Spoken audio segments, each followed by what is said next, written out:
Hey there, and welcome to Crime for Sleep. I know you're having trouble falling asleep, so let me keep you company with true crime stories from around the world.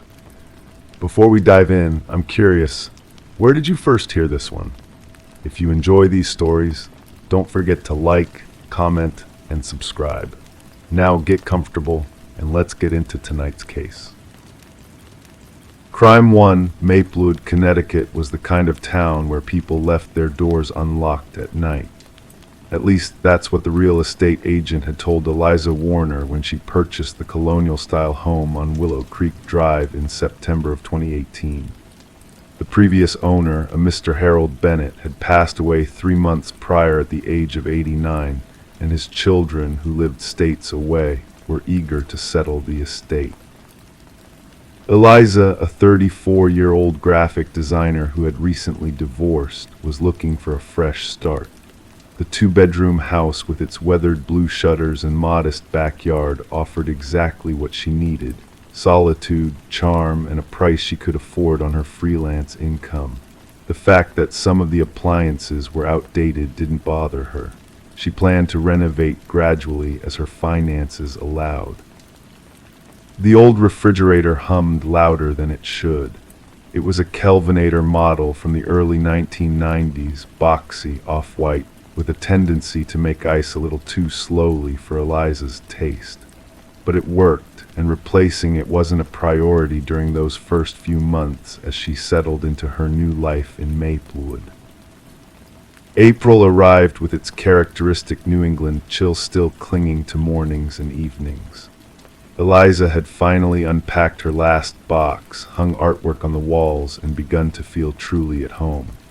She'd made a few acquaintances in town: the librarian who recommended mystery novels, the barista who remembered her order, the elderly neighbor who brought over homemade bread when she first moved in. It was during her spring cleaning that Eliza first noticed something unusual about the refrigerator. While mopping behind it, she pushed the appliance forward slightly and spotted what appeared to be a small access panel on its rear wall. At first, she assumed it was some sort of maintenance hatch, perhaps for the compressor or electrical components. But its location seemed odd, positioned not at the bottom where mechanical parts typically resided, but halfway up the back panel. The panel, approximately 6 inches square, was secured with 4 flathead screws that had collected a film of dust and grease.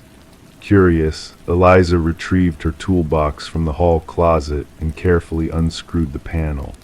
Behind it was not the mechanical innards she expected, but a small metal handle embedded in what appeared to be the wall behind the refrigerator. Eliza stood motionless for a moment, her mind trying to process what she was seeing. The handle was attached to what looked like a small, concealed door built into the wall, a door perfectly hidden by the refrigerator's position. Most people might have called someone immediately: a friend, the real estate agent, maybe even the police. But Eliza had always possessed a quiet determination and curiosity that had served her well as a designer. She grasped the handle and pulled. The door opened with surprising ease, revealing a narrow, dark passage. Eliza retrieved her phone and activated its flashlight, illuminating what appeared to be a crude tunnel extending horizontally into the earth beyond her house's foundation. The tunnel was approximately 3 feet in height and 2 feet wide, requiring anyone who entered to crawl. Its walls were roughly finished with wooden supports placed at intervals, and the dirt floor had been packed firm by what appeared to be frequent use. Eliza's heart raced as she shone her light further into the passage. About 10 feet in, the tunnel widened into a small chamber roughly the size of a walk-in closet. What she saw there made her breath catch in her throat. A thin mattress lay on the ground, its surface stained and worn. Beside it was a plastic crate containing several water bottles, some empty food wrappers, primarily from candy bars and packaged snacks, and a stack of outdated magazines dating from 2015 to 2017. A battery-powered camping lantern sat in one corner, but most disturbing of all was a small notebook with dates meticulously recorded, alongside what appeared to be observations of daily routines. May 12 lights out at 11:22 p.m. TV sounds until 10:45. May 13 left at 7:30 a.m. Returned 6:15 p.m. Phone call until 9:00. May 14 visitor female from 2:04 p.m. Laughing. The entries continued for months, describing the movements and activities of someone who had lived in the house before Eliza. With trembling hands, she flipped to the final page. Sept 18 ambulance came. He's gone now, waiting to see what happens next. That was the last entry. Harold Bennett, the previous owner, had died on September 18, 2018. Detective Marcus Reed had been with the Maplewood Police Department for 17 years. At 48, he had the steady gaze of a man who had seen the darkest corners of human behavior, yet somehow maintained his composure. When he arrived at Eliza's home 2 hours after her call, he brought with him a forensics technician and a sense of calm that Eliza desperately needed. "You did the right thing by not touching anything else," he told her as they sat at her kitchen table, the refrigerator now pulled completely away from the wall, the small door visible to everyone present. The forensics technician, a woman named Sandra Kim, methodically photographed and collected evidence from the hidden room while wearing gloves and booties over her shoes. Detective Reed asked Eliza questions about the house, about Harold Bennett, and about anything unusual she might have noticed since moving in. "I never met Mr. Bennett," Eliza explained. "The house was sold by his children after he passed away. They told the real estate agent that their father had lived alone for the past 20 years after their mother died." Detective Reed nodded, making notes in a small leather-bound notebook. "Did you ever hear any unusual sounds? Anything that might suggest someone was accessing this tunnel from another entry point?" Eliza thought carefully. "There were some nights when I thought I heard scratching sounds in the walls, but I assumed it was mice or squirrels. Old houses make noises, right? I was going to call an exterminator eventually." As Sandra emerged from the tunnel, her expression was grave. "Detective, you're going to want to see this," she said, holding up a clear evidence bag containing what appeared to be a driver's license. Reed examined it without touching the plastic. "Vanessa Reeves," he read aloud, "reported missing in Hartford in January 2017. The investigation that unfolded over the subsequent weeks revealed a disturbing pattern that had somehow escaped notice for years. Harold Bennett, the kindly old man who neighbors described as quiet and a bit of a loner, had apparently constructed the hidden room and tunnel system sometime in 2014, according to property records that showed unusual purchases of building materials and a brief consultation with a contractor who was told Bennett wanted to shore up his foundation. 3 more forms of identification were eventually discovered, hidden in a small metal box buried beneath the mattress. A student ID belonging to Melissa Torres, who had disappeared in 2015 while attending community college in a neighboring town. A credit card in the name of Patricia Winters, who had vanished while hiking in 2016. And a hospital employee badge for James Connor, a male nurse who had failed to return home from a night shift in early 2018. None of these individuals had any obvious connection to Harold Bennett. Their disappearances had been investigated as separate cases by different jurisdictions. No bodies had ever been found. The notebook revealed a chilling reality. Bennett had apparently used the hidden room to observe his victims before they disappeared. The entries described routines, habits, and vulnerabilities, but strangely, the writing abruptly changed in character after certain dates, becoming more erratic, more personal, as if written by someone with a different perspective. We believe Bennett may have held these individuals captive somewhere else, Detective Reed explained to Eliza one evening in late May when he came to provide an update on the investigation. The tunnel room appears to have been primarily an observation post. We've searched the entire property with cadaver dogs and ground-penetrating radar, but found no human remains. So where are they? Eliza asked, unable to sleep in the house anymore but unwilling to abandon the search for answers. She had been staying with a cousin in New Haven, returning only for meetings with investigators. Reed's face betrayed his frustration. That's what we still don't know.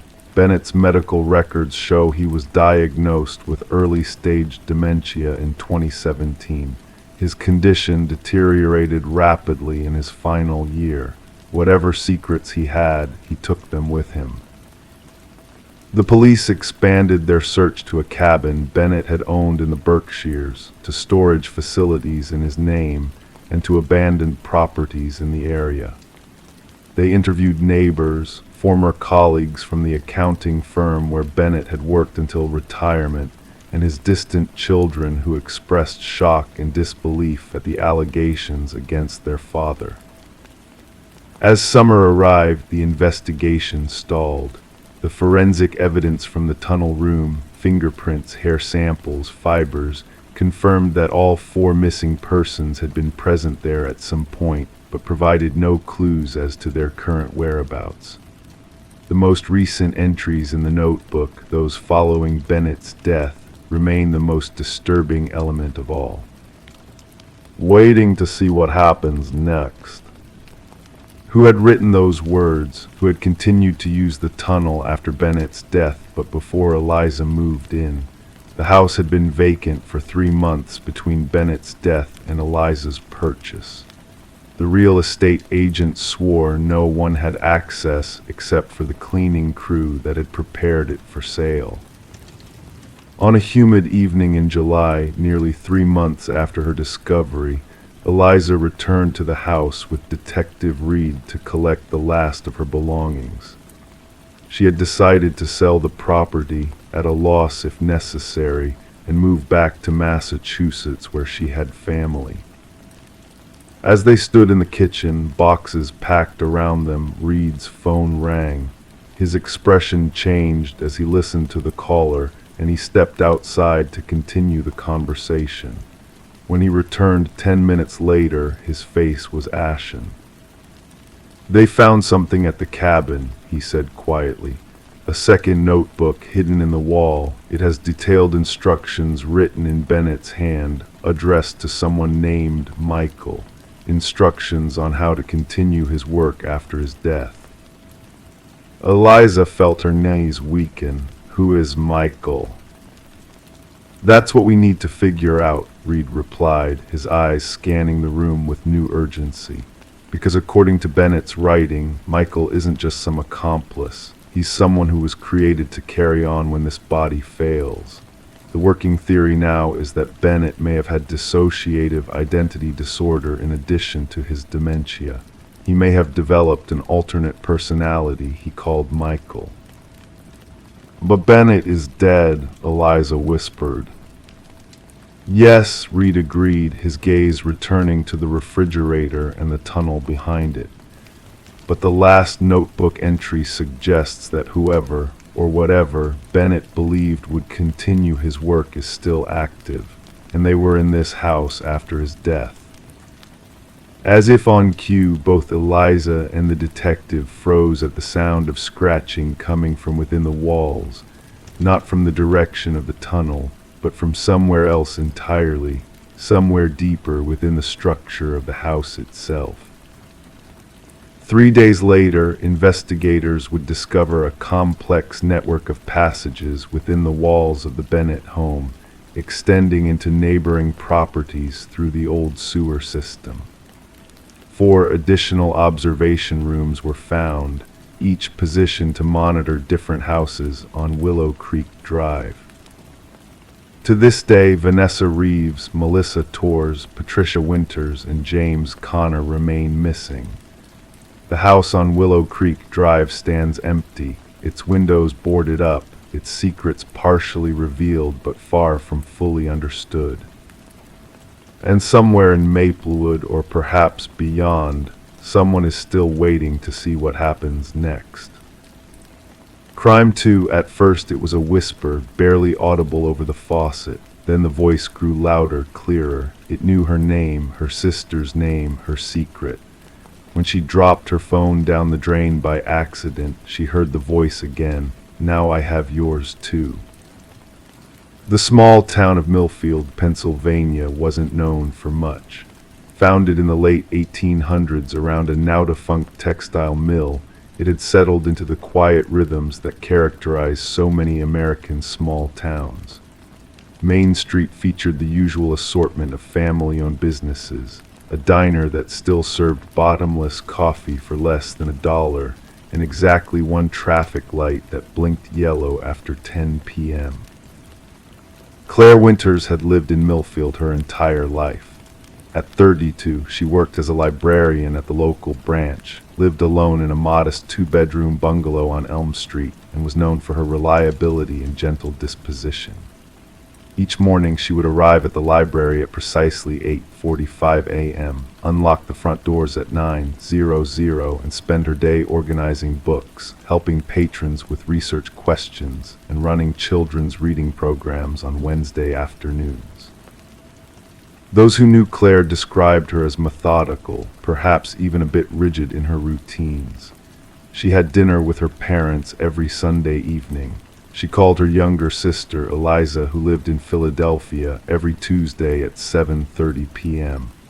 Her colleagues at the library noted that Claire always brought the same lunch, a turkey sandwich on whole wheat bread, an apple, and a small container of yogurt.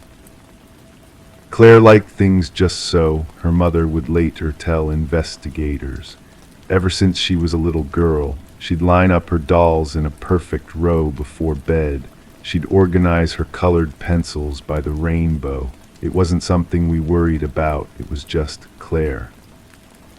What no one knew, not her parents, not her sister, not her coworkers, was that Claire's structured life concealed an increasing sense of dread. It had begun 3 months earlier, in late October, when Claire first heard the voice coming from her bathtub drain. She had been drawing a bath, as she did every Thursday evening, when she first heard it. A whisper, so faint she initially mistook it for the sound of water gurgling down the pipes of the old house. But then the whisper formed into words. Claire, it had said, I see you. Claire had shut off the water immediately, her heart racing. She told herself it was nothing, just her imagination, the sound of the old pipes, a trick of acoustics. She didn't mention it to anyone. 2 weeks later it happened again. This time the voice was clearer. Your sister's worried about you, Claire, it had whispered. Eliza thinks you're lonely. This was true. During their most recent phone call, Eliza had gently suggested that Claire might consider dating again.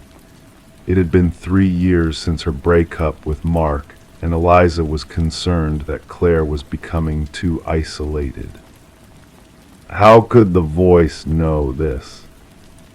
Claire began to avoid her bathroom in the evenings. She took quick showers in the morning instead of her usual evening baths. She left the bathroom light on at night. She told herself she was being ridiculous, that there was a rational explanation. But in early December, just before the annual Christmas parade in Millfield, Claire made a mistake. While texting her sister before bed, she dropped her phone. It slipped from her fingers and clattered into the sink, sliding neatly into the open drain before she could catch it. No, no, no, Claire had muttered, reaching into the drain, her fingers straining to touch the phone that had fallen beyond her reach. And then the voice had returned. "Now I have yours too," it said, louder this time, unmistakable. Claire had backed away from the sink, her hands trembling. She slept on her couch that night, unable to face her bedroom, which shared a wall with the bathroom. The next morning, she called a plumber. "I need someone to look at my pipes," she told the receptionist at Anderson Plumbing, and I dropped my phone down the drain. The plumber, Dave Anderson, arrived later that day. He was a middle-aged man with kind eyes and calloused hands who had been maintaining the plumbing in most of Millfield's homes for over 20 years. "Let's see what we can find," he said cheerfully, setting his tools beside the sink. Claire watched anxiously as Dave worked, removing the U-bend beneath the sink. No phone. He snaked the drain, probing deeper into the pipes. Still nothing. "That's strange," Dave mused. "Your phone should be right here. It couldn't have gone far." Claire hesitated. "Dave, have you ever heard of voices coming from the drains?" Dave glanced up at her, his expression shifting slightly. "Voices. It sounds crazy, I know," Claire said quickly, "but I've been hearing something from the bathtub drain and now the sink." Dave was silent for a moment. Then he straightened up, wiping his hands on a rag. "You know, old houses like this, the pipes can make all kinds of sounds. Water pressure, air pockets. I wouldn't worry too much about it." But something in his expression made Claire think he wasn't telling her everything. "Is there something else?" she pressed. Dave seemed to consider his words carefully. "Well, there was another house over on Maple Street, Mrs. Hoffman. About 2 years ago, she mentioned something similar. Said she heard whispering coming from her shower drain."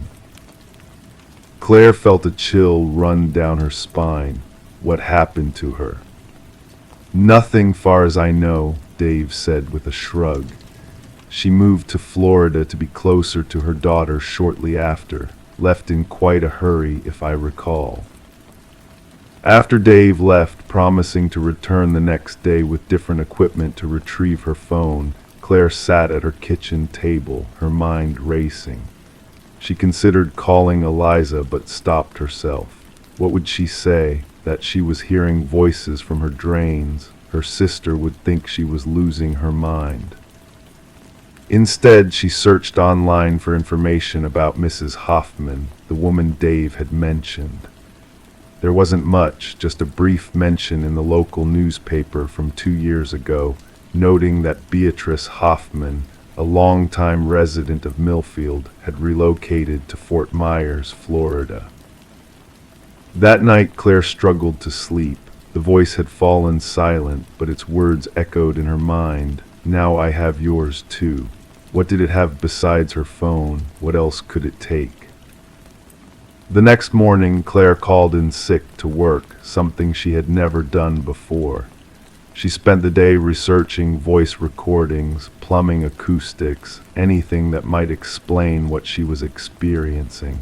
She found nothing conclusive. Dave returned in the afternoon with a small camera on a flexible cord, designed to be fed into the pipes. "We'll see what's going on in there," he said confidently. Together they watched the small monitor as the camera snaked its way through the plumbing. The pipes were old but seemed intact. No phone was visible. "I don't understand," Dave muttered. "It should be right there." As the camera probed deeper, Claire leaned forward, her eyes fixed on the screen. And then she saw it, a small, dark opening where there shouldn't have been one, a junction in the pipes that didn't align with the house's plumbing design. "What's that?" she asked, pointing. Dave frowned. "I'm not sure, these old houses. Sometimes they've got quirks. Let me guide the camera in there." As the camera entered the mysterious passage, the image on the screen became darker, the pipe appearing to widen into what looked almost like a small chamber. And there, in the center of the frame, was Claire's phone. "There it is," Dave exclaimed, "but how in the world?" The camera continued to pan around the space, revealing something else, a collection of small objects clustered together. A bracelet, a set of keys, a watch, and something that looked like a tooth. Claire felt her blood run cold. "Dave," she whispered, "what is that?" Before Dave could answer, the screen went dark. The camera had died. Dave pulled the cord back slowly.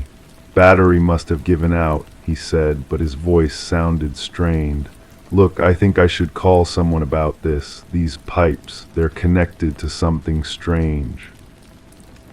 That evening, after Dave had left with a promise to return with a colleague, Claire sat in her living room, unable to shake the image of those collected items in the hidden chamber. Whose were they? How had they gotten there? She tried calling Eliza, but her call went straight to voicemail. She left a message, trying to keep her voice steady. "Hey, it's me. Can you call me back? It's important." As night fell, Claire found herself unable to use any of the sinks or the bathtub in her house. The idea of water flowing through those pipes, connecting to that strange chamber, made her skin crawl. At 9:45 p.m., as she sat rigidly on her couch, her doorbell rang.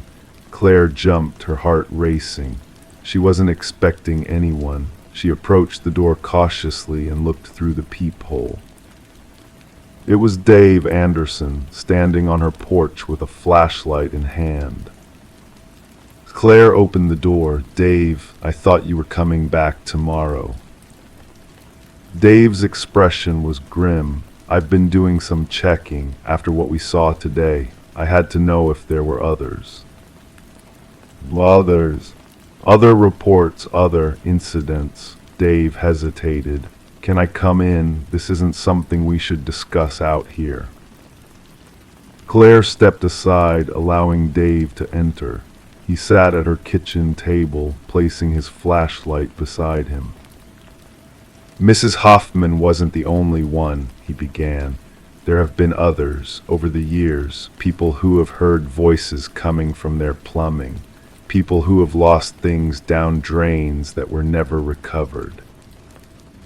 Claire felt a growing sense of dread. "What are you saying?"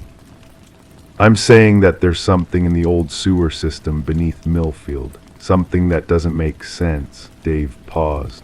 "The town was built over an older settlement. Did you know that? Before the mill was established, there was another community here, smaller.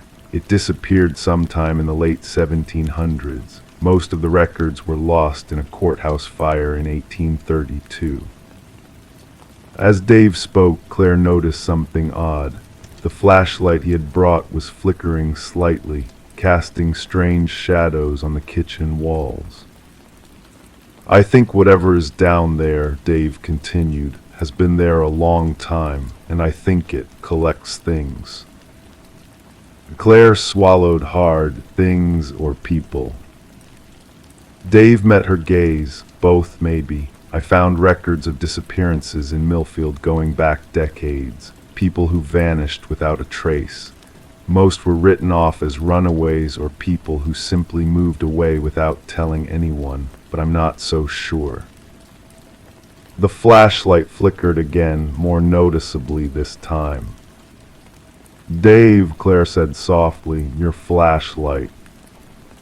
Dave glanced down at the flashlight. "Oh, batteries must be dying." But as they both watched, the flashlight began to roll slowly across the table, as if pulled by an unseen force. It moved toward the edge, then dropped to the floor with a clatter. And then from the kitchen sink came the voice. "Claire," it whispered, "I've been waiting for you to understand." Dave went pale. "You hear that too?" he asked hoarsely. Claire nodded, unable to speak. "The pipes connect everything," the voice continued. "Everyone, we all flow down eventually." Dave stood up suddenly. "We need to leave now."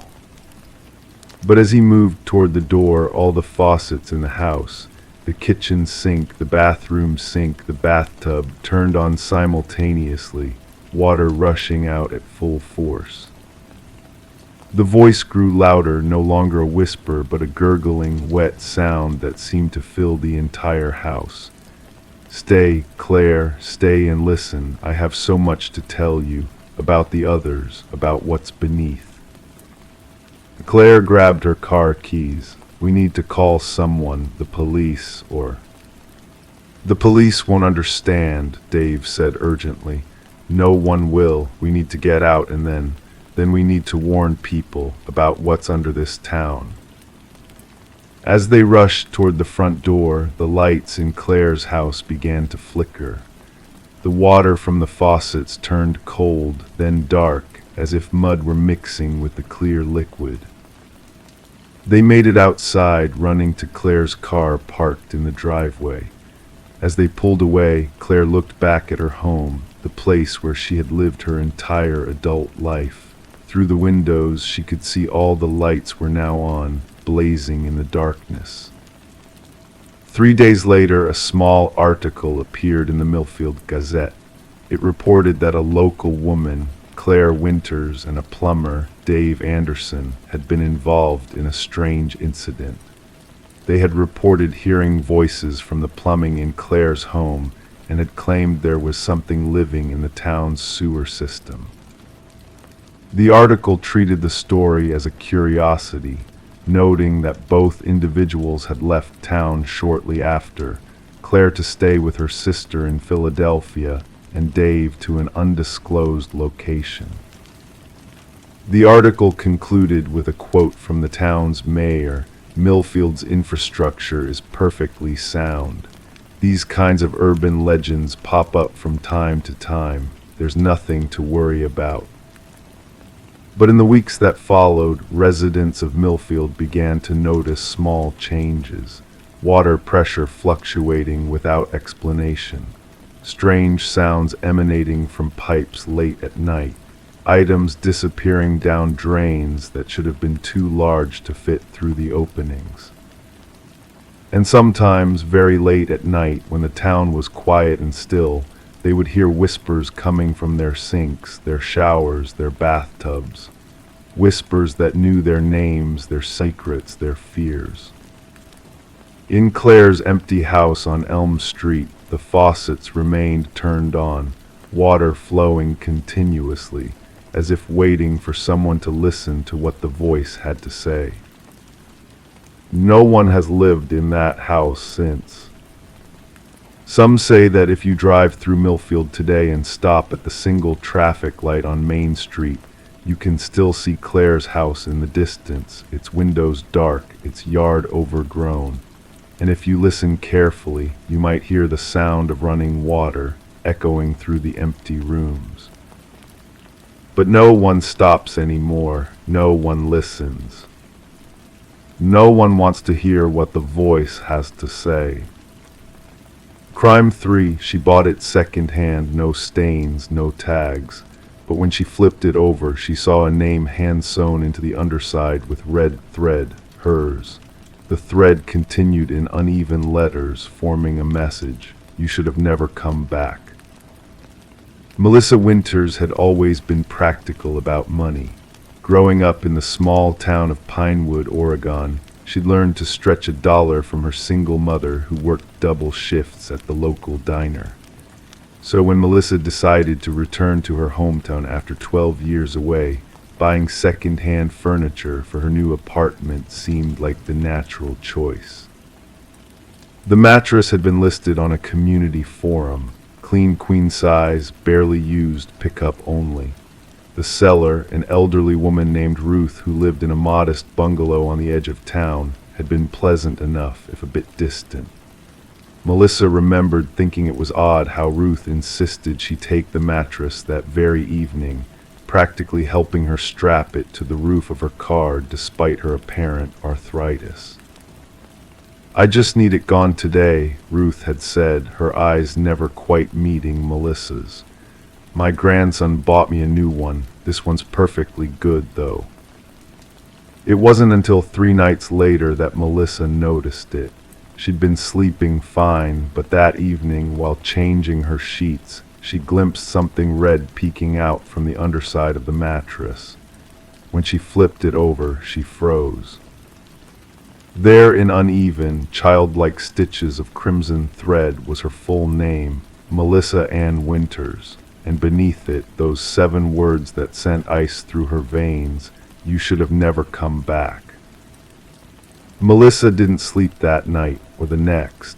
She called the local police department on the 3rd morning, her voice trembling as she explained the situation to Officer Dean Mercer, a man she vaguely remembered from high school.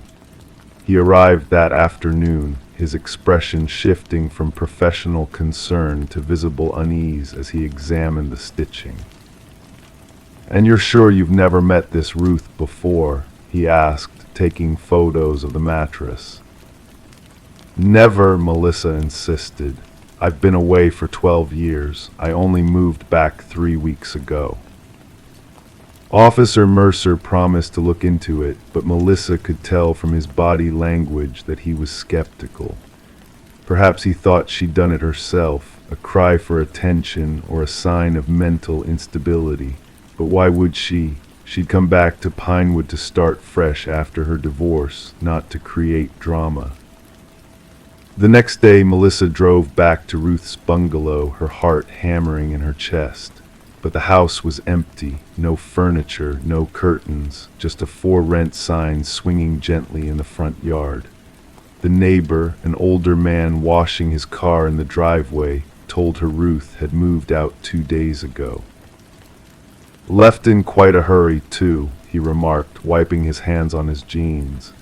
"Been here 15 years and suddenly she's gone. Shame. She was a quiet neighbor." "Did she have a grandson?" Melissa asked. The man shook his head. "Not that I ever saw. Ruth kept to herself. No visitors that I can recall." As Melissa drove home, memories began to surface, fragments of her childhood in Pinewood that she'd spent years trying to forget. The whispers that followed her family after her father disappeared when she was 9. The way her mother would sometimes stare out the window late at night, jumping at every sound. The reason she'd left town the day after high school graduation, vowing never to return. Officer Mercer called the next day. His voice was more serious now. "Ms. Winters, I've been looking into that Ruth Carson. There's no record of anyone by that name owning or renting that property. The landlord says the house has been vacant for over a month." "That's impossible," Melissa whispered. "I was there. She sold me the mattress." "There's something else," Mercer continued, hesitation evident in his voice. "We ran the thread from your mattress. It's not commercial thread. The lab says it's silk, hand-dyed. They're still analyzing it." Melissa felt as if the floor had dropped away beneath her. "What does that mean?" "I don't know yet, but I'd like you to come down to the station. There are some old case files I think you should look at."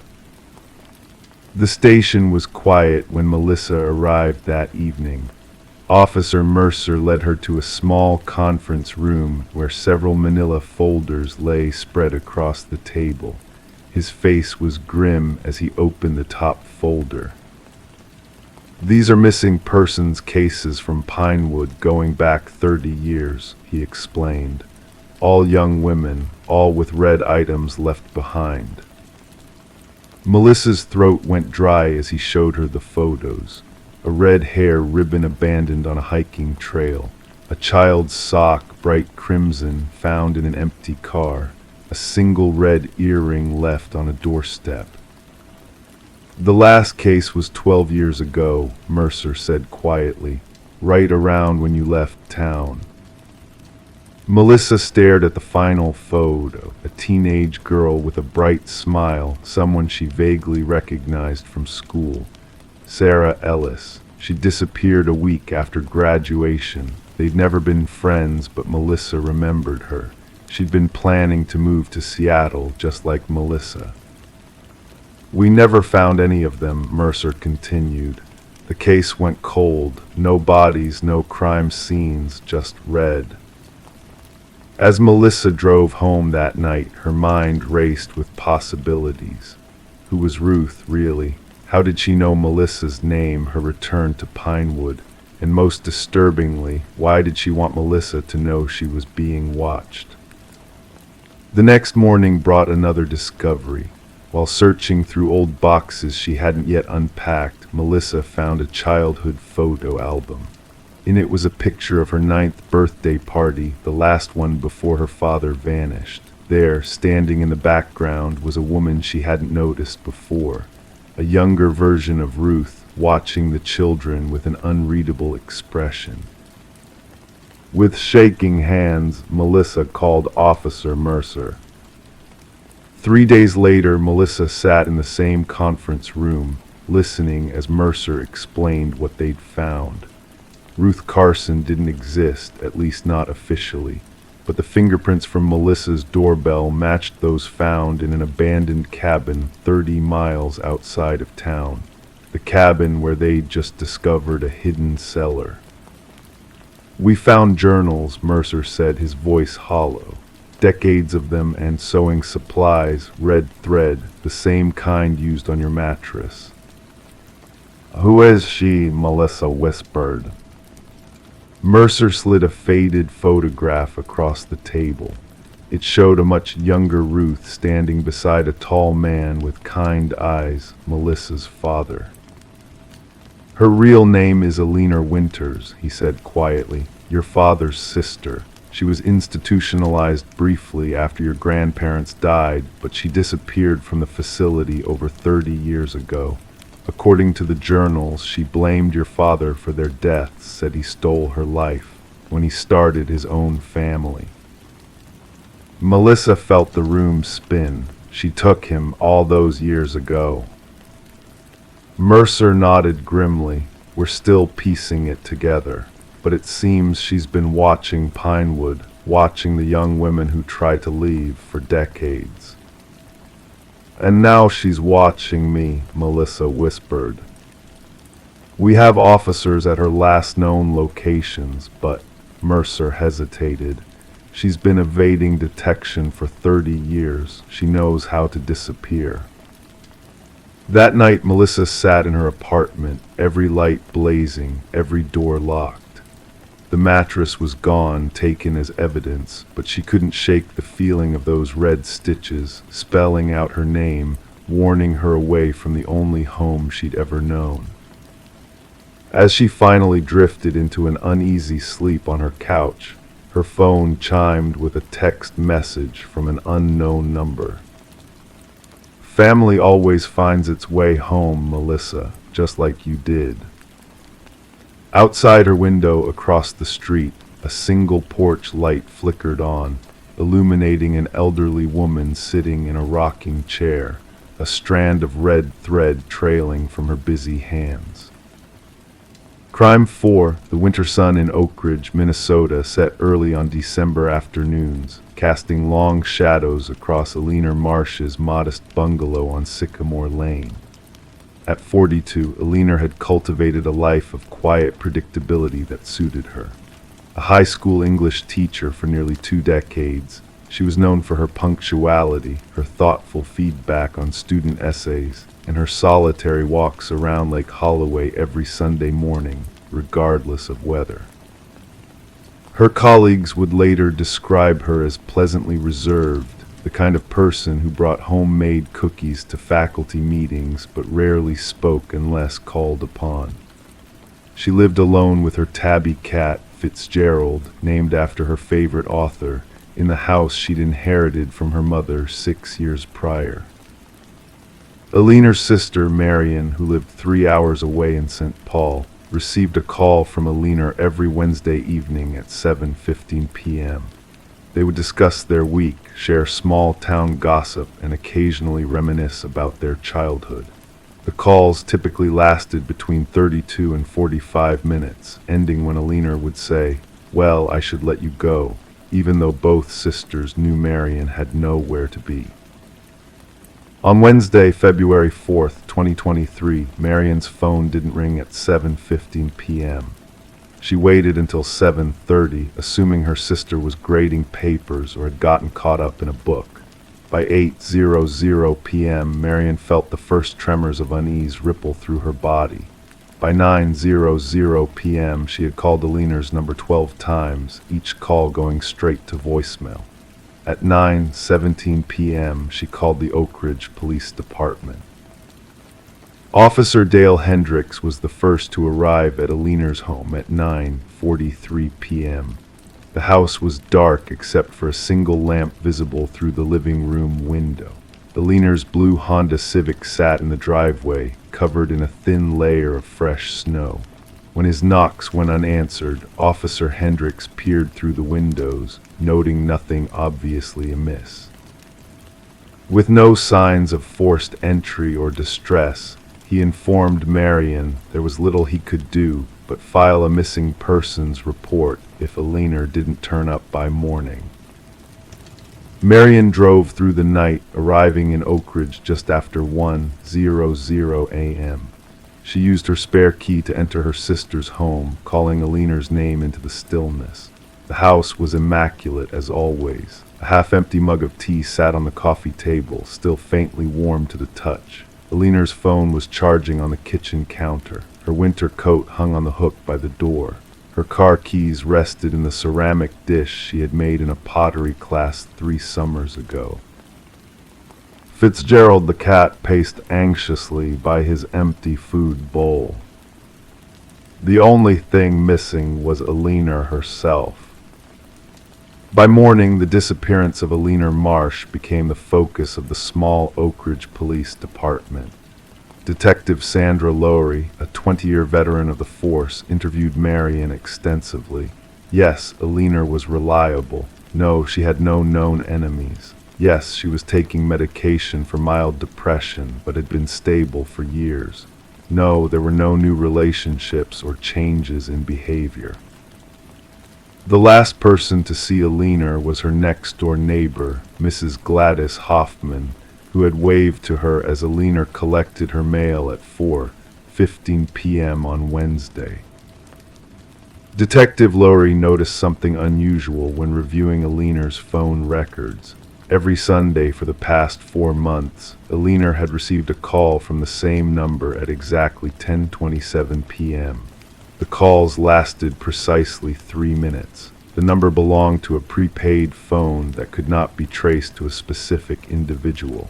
Marion knew nothing about these calls. When investigators examined Aliner's journal, they found entries that became increasingly troubled in recent weeks. January 17, I felt it again today, the sensation of being watched during my walk. I turned several times but saw no one. Am I becoming paranoid? January 23 found another small arrangement of stones on my porch. 3rd time this month. Probably neighborhood children, but unsettling nonetheless. January 29, the dream came again. The figure standing at the foot of my bed, motionless. I woke drenched in sweat, but of course no one was there. I really must speak to Dr. Brenner about adjusting my medication. February 3, someone has been in the house. Nothing taken, nothing moved, but I can feel it.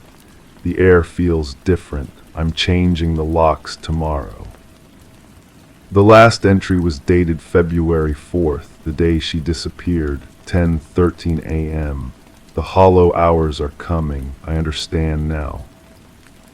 Detective Laurie expanded the search. Alina's credit cards hadn't been used. Her bank account showed no unusual activity. Her browser history revealed frequent visits to a forum for insomnia sufferers where she posted under the username Nightwalker42. Her last post at 2:17 a.m. on February 4th read, "The space between 3 and 4 a.m., that's when they come, that's when the world thins." A canvass of the neighborhood yielded one significant lead. Timothy Granger, a college student home on winter break who lived across the street, reported seeing Eleanor's living room light on at 3:30 a.m. on February 4th. He had been up late studying and noticed a figure moving behind the curtains, though he assumed it was Eleanor having trouble sleeping. 12 days after her disappearance, a breakthrough came from an unexpected source. Lake Holloway, where Eleanor took her Sunday walks, was partially frozen in February. A local ice fisherman, Martin Doyle, reported his line catching on something unusual beneath the surface. Police divers recovered Eleanor's leather-bound journal, a different one from what was found in her home, waterproofed in a plastic bag and weighed down with rocks. The entries dated back 18 months and told a very different story from the composed English teacher her community knew. August 12, 2021, I saw him again today, standing across the street as I left school. Same coat, same posture. When I approached, he walked away. This is the third time this month. October 4, 2021, the photos arrived today. Me sleeping, me grading papers at my desk, me getting into my car. No note, just the photographs in a manila envelope in my mailbox. December 25, 2021, Christmas alone again, but not really alone. I hear breathing sometimes when the house should be empty. I've checked every closet, under every bed, nothing. I'm installing a security system tomorrow. The journal entries continued, detailing Eleanor's growing fear of an unknown stalker whom she never clearly saw. She had not reported these incidents to the police, fearing she wouldn't be believed, or worse, that it would provoke her tormentor. The final entry, dated January 30th, 2023, read, "I found the camera today, hidden in the heating vent in my bedroom. How long has it been there? Months? Years? I've removed it but haven't called the police. I need to know who he is first. I have a plan." The discovery shifted the investigation dramatically. Forensic technicians examined Eleanor's home with renewed focus, finding sophisticated surveillance equipment installed throughout the house. Tiny cameras had been hidden in light fixtures, behind air vents, inside the smoke detector. More disturbing was the evidence that someone had created a small access point into the crawl space beneath the house, a space barely large enough for a person to navigate. Police technicians determined the surveillance system transmitted to a receiver somewhere within a half-mile radius. A search of the surrounding area uncovered a small, abandoned hunting cabin in the woods behind Lake Holloway. Inside, they found a makeshift surveillance center, monitors, recording equipment, and hundreds of hours of footage of Eleanor's most private moments. Food wrappers, a sleeping bag, and personal items suggested someone had been living there for months. Among the items recovered was a carefully maintained calendar marking Eleanor's routines with obsessive precision. Every Wednesday phone call with her sister was noted. Every Sunday walk, even her trips to the grocery store, were documented, along with notes about what she purchased. The level of detail was chilling.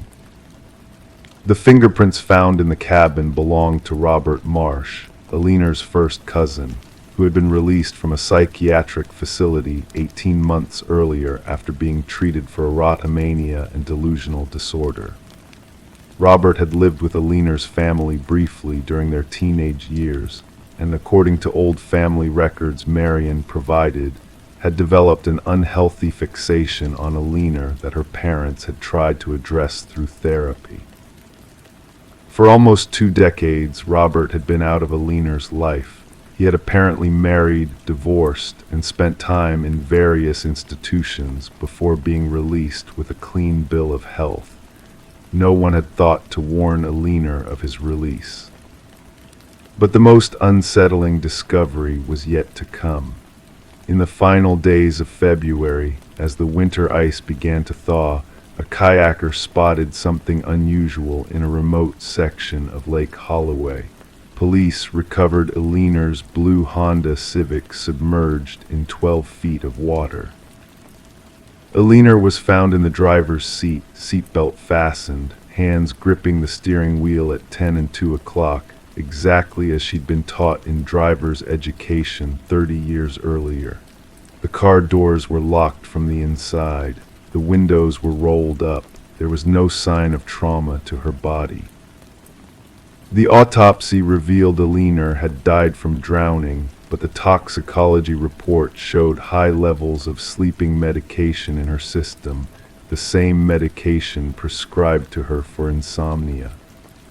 The medical examiner concluded she would have been heavily sedated, possibly unconscious, when the car entered the water. How the car ended up in the lake with the doors locked from the inside became the central mystery. Had Alina, tormented beyond endurance, taken her own life in a manner designed to confound? Or had someone else, perhaps Robert, found a way to stage an elaborate scene? Robert Marsh remained missing despite an extensive multi-state manhunt. His last known location was a gas station 50 miles from Oak Ridge on February 5th, the day after Alina disappeared. Surveillance footage showed him purchasing a bus ticket to Chicago, but he never arrived at his destination. The investigation stalled. Alina was laid to rest in the Oak Ridge Cemetery on a hill overlooking the lake where she took her Sunday walks. Marion sold her sister's house 6 months later, unable to bear the thought of the violations that had occurred there. 1 year after Alina's disappearance, Marion received a package with no return address. Inside was a USB drive containing a single video file. The footage showed Alina sitting at her kitchen table on February 4th, 2023, speaking directly to the camera that had been hidden in her clock radio. "I know you're watching," she said, her voice steady despite the dark circles under her eyes. "I've known for months. Tonight it ends one way or another." The video abruptly cut to black. Marion turned the USB drive over to Detective Lowry, who added it to the evidence file of the still-open case. Forensic analysis revealed the video had been uploaded to the drive from a public library computer in Seattle, Washington, 3 days before Marion received it. To this day, Robert Marsh has never been found. The case of Alina Marsh remains officially unsolved, classified as an undetermined death in police records. In Oak Ridge, some say they occasionally see a figure standing at the edge of Lake Holloway in the early morning hours, watching the water where Alina's car was found. By the time anyone gets close enough for a clear view, the figure is gone, leaving only footprints that lead into the dense woods and disappear. The hollow hours between 3 and 4 a.m. still come to Oak Ridge, just as they do everywhere. But on Sycamore Lane, the residents keep their curtains drawn tight and their doors double-locked during those quiet, thin moments when the world holds its breath and waits for morning. Crime 5. The late afternoon sun cast long shadows through the living room of 247 Oakwood Drive. Melissa Winters, a 34-year-old elementary school librarian, had always been methodical about cleaning her modest suburban home in Pinewood, Oregon. Every Saturday, without fail, she would vacuum, dust, and polish until everything gleamed. Her neighbors often commented on her immaculate lawn, perfectly trimmed hedges, and the warm glow that emanated from her windows each evening. Melissa had moved to Pinewood 6 years ago after her divorce. The small community, with its tree-lined streets and friendly neighbors, had offered her a fresh start. She'd grown up in a chaotic household with parents who fought constantly and eventually separated when she was 12. Perhaps that's why order and routine had become so important to her, a way to control what little she could in an unpredictable world. On that particular Saturday in October, as the leaves fell gently outside her window, Melissa decided it was time to deep clean her living room. The large Persian rug that covered most of the hardwood floor hadn't been moved in almost a year. With determined effort, she pushed aside her coffee table and rolled up the heavy rug. The hardwood floor was spotless, but when she pulled up the rug, she found childlike drawings in red chalk, figures, a house, and one face crossed out. The last image showed a stick figure alone, labeled with her name. Next to it, a door wide open. Melissa's breath caught in her throat. She lived alone. No children had been in her house for months, except for her niece who had visited at Christmas almost 10 months earlier, and these drawings looked fresh, the chalk vibrant and barely smudged. For several minutes she just stared at the crude images, trying to make sense of them. A chill crept up her spine despite the warm afternoon sun streaming through the windows. Finally, with trembling hands, she took pictures of the drawings with her phone, then wiped them away with paper towels. She spent the next hour scrubbing the floor, as if erasing all evidence would somehow erase the unsettling reality that someone had been in her home. That night, Melissa couldn't sleep. She double-checked every lock, closed every curtain, and even placed a chair against her bedroom door. Her mind raced with questions. Who had been in her house? How did they get in? Why would someone draw such strange images and then carefully replace the rug? On Sunday morning, after a restless night, Melissa called her older sister, Lauren. It was probably just kids playing a prank, Lauren suggested, though she couldn't hide the concern in her voice. Maybe someone from school. You should report it to the police just to be safe. Officer Derek Branson arrived at Melissa's home that afternoon. In his late 40s, with graying temples and kind eyes that had seen too much, he listened carefully as Melissa explained what she had found. She showed him the photos on her phone. "Have you noticed anything else unusual lately?" he asked, his voice calm but his eyes alert. "Any items moved, strange calls, someone watching your house?" Melissa started to shake her head, then stopped. "Well, there was something. Last week I found my garden gate open twice, even though I'm certain I closed it. And sometimes I feel like I'm being watched when I'm reading in the evening, but I thought I was just being paranoid." Officer Branson documented everything methodically.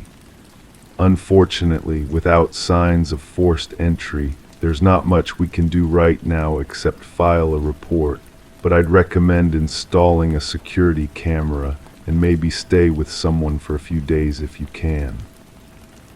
Melissa declined the suggestion to leave her home. She wouldn't be driven out by fear, but she did install cameras that week, pointing at all entrances to her house. She also changed her locks and started keeping her bedroom window closed, despite preferring the fresh air while she slept. For 2 weeks, nothing happened. The cameras recorded only the occasional squirrel or neighborhood cat crossing her yard. Melissa began to wonder if perhaps she had sleepwalked and drawn the images herself, though she had no history of such behavior.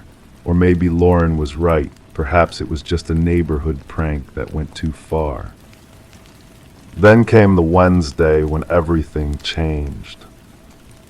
Melissa had stayed late at the school library, organizing a new shipment of books. By the time she pulled into her driveway, darkness had fallen. The motion sensor lights clicked on as she approached her front door, illuminating the path.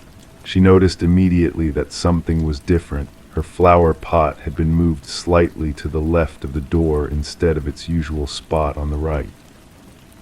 With shaking hands, she unlocked her door and stepped inside, immediately checking her security app. The cameras had caught nothing unusual, yet someone had moved her flower pot. The unease that had started to fade now returned with renewed intensity. That night, unable to sleep, Melissa decided to review the security footage again, scanning backward through days of recordings. And that's when she noticed it, a brief shadow passing across her backyard at 2:17 a.m. 3 nights earlier. The camera had caught just the edge of a figure moving out of frame. She hadn't noticed it before because the motion hadn't triggered an alert, being too brief and too far at the edge of the camera's range. The next morning, Melissa called Officer Branson again. He came by that afternoon and reviewed the footage. "It could be someone cutting through your yard," he said, though his furrowed brow suggested he didn't quite believe that. "But given the drawings you found, we should take this seriously. I'm going to have a patrol car drive by your house more frequently for the next few weeks." That night, Melissa decided to go through old photo albums, seeking distraction from her growing anxiety. As she flipped through pictures from her childhood, she paused at a photo of herself at age 10, standing in front of her elementary school with a boy about the same age. His face was vaguely familiar, but she couldn't place him. She turned the photo over. On the back, in her childish handwriting, "Me and Danny B at Lincoln Elementary." Danny B, the name stirred something in her memory, a quiet boy with intense eyes who had moved away suddenly in 5th grade. They had been friends of sorts. She remembered him coming to her house once or twice to work on a science project. He had been fascinated by her collection of colored chalks, a gift from her grandmother. Melissa set the photo aside, telling herself the connection was tenuous at best. Still, she found herself searching online for Daniel B. from Lincoln Elementary. Nothing relevant appeared. She tried variations of the name combined with her hometown, but after an hour of searching, she gave up and went to bed. 3 more days passed without incident. Melissa began to relax slightly, though she still checked her security app obsessively throughout the day. On Saturday, following her cleaning routine, she found herself hesitating before moving the rug. Taking a deep breath, she rolled it back. The floor was clean, she exhaled in relief. That evening, Melissa called Lauren, who invited her over for Sunday dinner. For the first time in weeks, Melissa felt her tension easing. Perhaps it had been a one-time intrusion after all. Sunday dinner with Lauren's family was pleasant, her niece Emma chattering about school, her brother-in-law John grilling steaks to perfection. Melissa stayed later than planned, helping with dishes and playing board games. By the time she headed home, it was already dark. As she pulled into her driveway, the motion lights flickered on as usual. Everything looked normal. Inside, she hung up her coat and went straight to the kitchen for a glass of water. That's when she noticed the small red smudge on the countertop. She leaned closer, chalk dust. Her heart hammering, Melissa walked to the living room. The rug was slightly askew, not how she had left it. With trembling hands, she pulled it back. Fresh drawings covered the floor, the same childish style but more elaborate now. A stick figure labeled Melissa stood in a house. Outside the house were several figures, all with exaggerated smiling faces. One figure stood apart from the others, its face drawn larger, its smile wider. Next to this figure was written in careful block letters, "I remember you." Melissa stumbled backward, her phone already in her hand, dialing 911. As she waited for the operator to answer, her gaze fixed on one final detail of the drawing, a calendar page with today's date circled in red. Officer Branson and his partner arrived within minutes. They searched the house thoroughly but found no signs of forced entry, no one hiding in closets or under beds. The security cameras had recorded nothing unusual. Yet someone had been in her home while she was at Lauren's for dinner, someone who had evaded her cameras and locks to leave another message. "You can't stay here tonight," Officer Branson insisted. "We'll have forensics come in the morning to dust for prints and collect samples of the chalk, but for now, you need to go somewhere safe." Melissa spent the night at Lauren's, lying awake on the guest bed, her mind racing. Who was doing this? What did they want? And why couldn't the cameras catch them? The next morning, forensics found no fingerprints except Melissa's own. The chalk was ordinary red sidewalk chalk, available at any store. The security company sent a technician who confirmed the cameras were working properly. There were no blind spots that could explain how someone entered undetected. That afternoon, while Melissa sat at Lauren's kitchen table staring blankly at a cup of tea, her phone chimed with a notification. Someone had just sent her a friend request on Facebook. The name made her blood freeze: Daniel Blackwood. With shaking fingers, she opened the profile. It had been created that day, no posts, no photos, just a generic silhouette for a profile picture. She clicked decline and immediately blocked the account. Minutes later, her phone rang with an unknown number. She declined the call. A text message appeared instantly.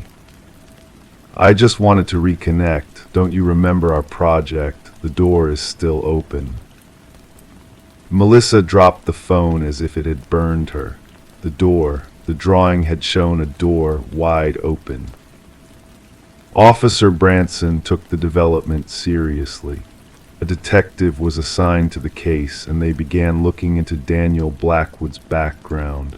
They discovered he had moved with his mother to Idaho after 5th grade. His mother had died 2 years ago. His current whereabouts were unknown. Over the next week, Melissa stayed with Lauren while the police monitored her house. No new drawings appeared. No more messages came from the unknown number. The Facebook account was deleted. The unsettling silence was almost worse than the intrusions had been. Then came the breakthrough. A police database search revealed that Daniel Blackwood had been briefly institutionalized in his late teens after an incident involving a former teacher's home. He had broken in multiple times, leaving elaborate chalk drawings on the floors and walls. His diagnosis mentioned an obsessive attachment disorder and delusions about open doors between worlds. Armed with this information, authorities in 3 states began searching for Blackwood. Melissa returned to her home, now equipped with an upgraded security system and a temporary police detail parked outside. For 2 days, nothing happened. On the 3rd night at 2:17 a.m., all the power in Melissa's house suddenly cut out. The backup battery for the security system kicked in, but in those few seconds of transition, a figure moved across the backyard, this time caught clearly on camera. By the time police responded to the alarm, the intruder was gone, but the camera had captured a clear image of a man in his 30s with intense eyes that matched the boy in Melissa's childhood photo. Daniel Blackwood had returned to Pinewood. The hunt intensified. Police discovered Blackwood had been renting a room just 3 blocks from Melissa's house under a false name. In that room, they found walls covered with red chalk drawings, hundreds of doors, all open, with stick figures passing through them. But Daniel himself was nowhere to be found. 3 days later, Melissa woke at midnight to the sound of her phone chiming.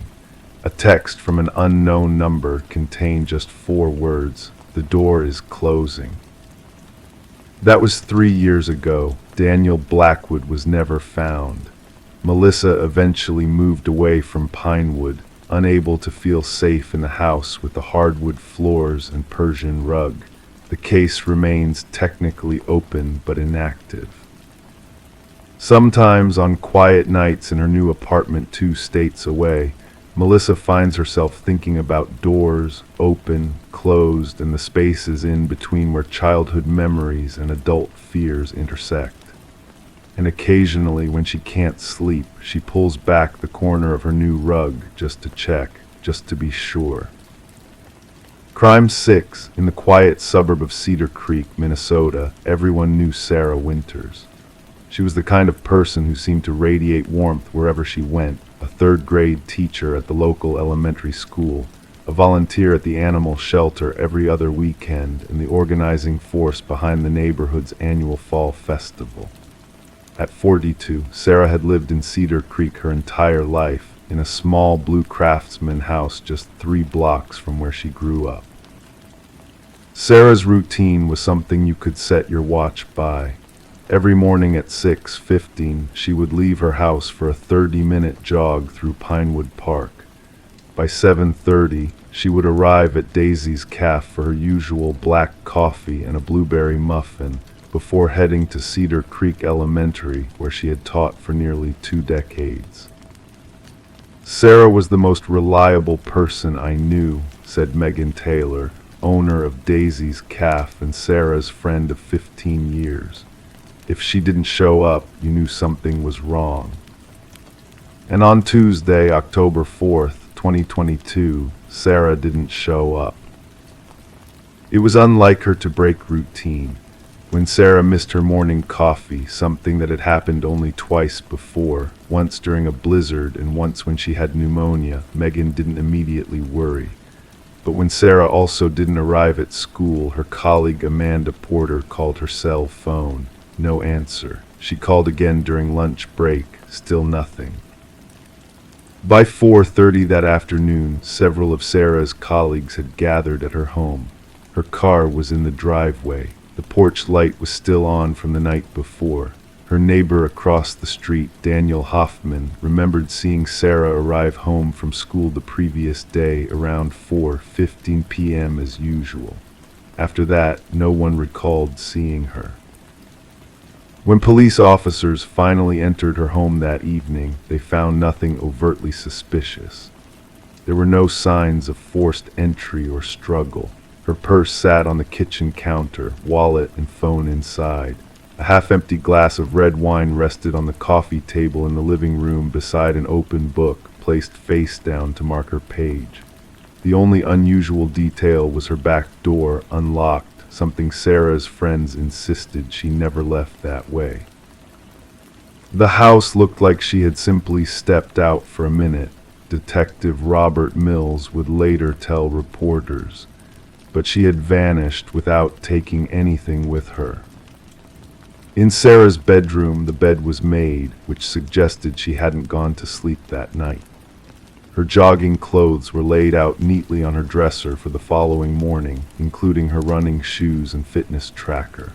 When officers checked her fitness tracker's app on her phone, they discovered her last recorded activity had ended at 9:37 p.m. on Monday night. A short walk through her own home before the data stopped. The investigation began with the standard approach for missing persons cases. Officers canvassed the neighborhood. They checked surveillance footage from nearby businesses. They examined Sarah's phone records and bank statements. Her last text message had been sent at 9:22 p.m. to her sister in Chicago. Talk tomorrow about Thanksgiving plans. Love you. As days passed without any sign of Sarah, the community's anxiety deepened. Cedar Creek hadn't seen a case like this in decades. This wasn't the kind of place where people disappeared. This was the kind of place people moved to specifically because nothing bad ever happened. 2 weeks into the investigation, detectives discovered something peculiar when reviewing Sarah's internet search history. In the weeks leading up to her disappearance, she had been researching cabin rentals in northern Minnesota, specifically around the isolated Lake Obscura area. She had also searched for information about changing one's identity and starting over in a new place. It was the first indication that perhaps Sarah had left voluntarily, Detective Mills explained, but it didn't match anything we knew about her character or life circumstances. Sarah's sister, Rebecca, dismissed the theory immediately. Sarah wouldn't leave her students in the middle of a school year. She wouldn't leave without saying goodbye. She was happy here. The case took another turn when officers discovered a series of anonymous letters in Sarah's desk drawer. The letters, written on plain white paper with printed text, contained what could only be described as vague threats. One read, "Teachers should be careful about what they see and what they say." Another, "Some secrets are buried for a reason." The postmarks on the envelopes dated back 6 months. Sarah had apparently never mentioned them to anyone. As investigators dug deeper into Sarah's life, they discovered that 3 years earlier, she had reported concerns about one of her students, a young boy who had come to school with suspicious bruises. Her report had triggered an investigation by Child Protective Services, but ultimately no action was taken against the parents, who had moved away from Cedar Creek shortly after. The father of that child, Thomas Griffith, had been observed back in Cedar Creek just 2 weeks before Sarah's disappearance. When questioned, he claimed he was simply visiting old friends and knew nothing about Sarah's whereabouts. His alibi for the night of October 3rd checked out. He had been at a bar 20 miles away until closing time, confirmed by both the bartender and security footage.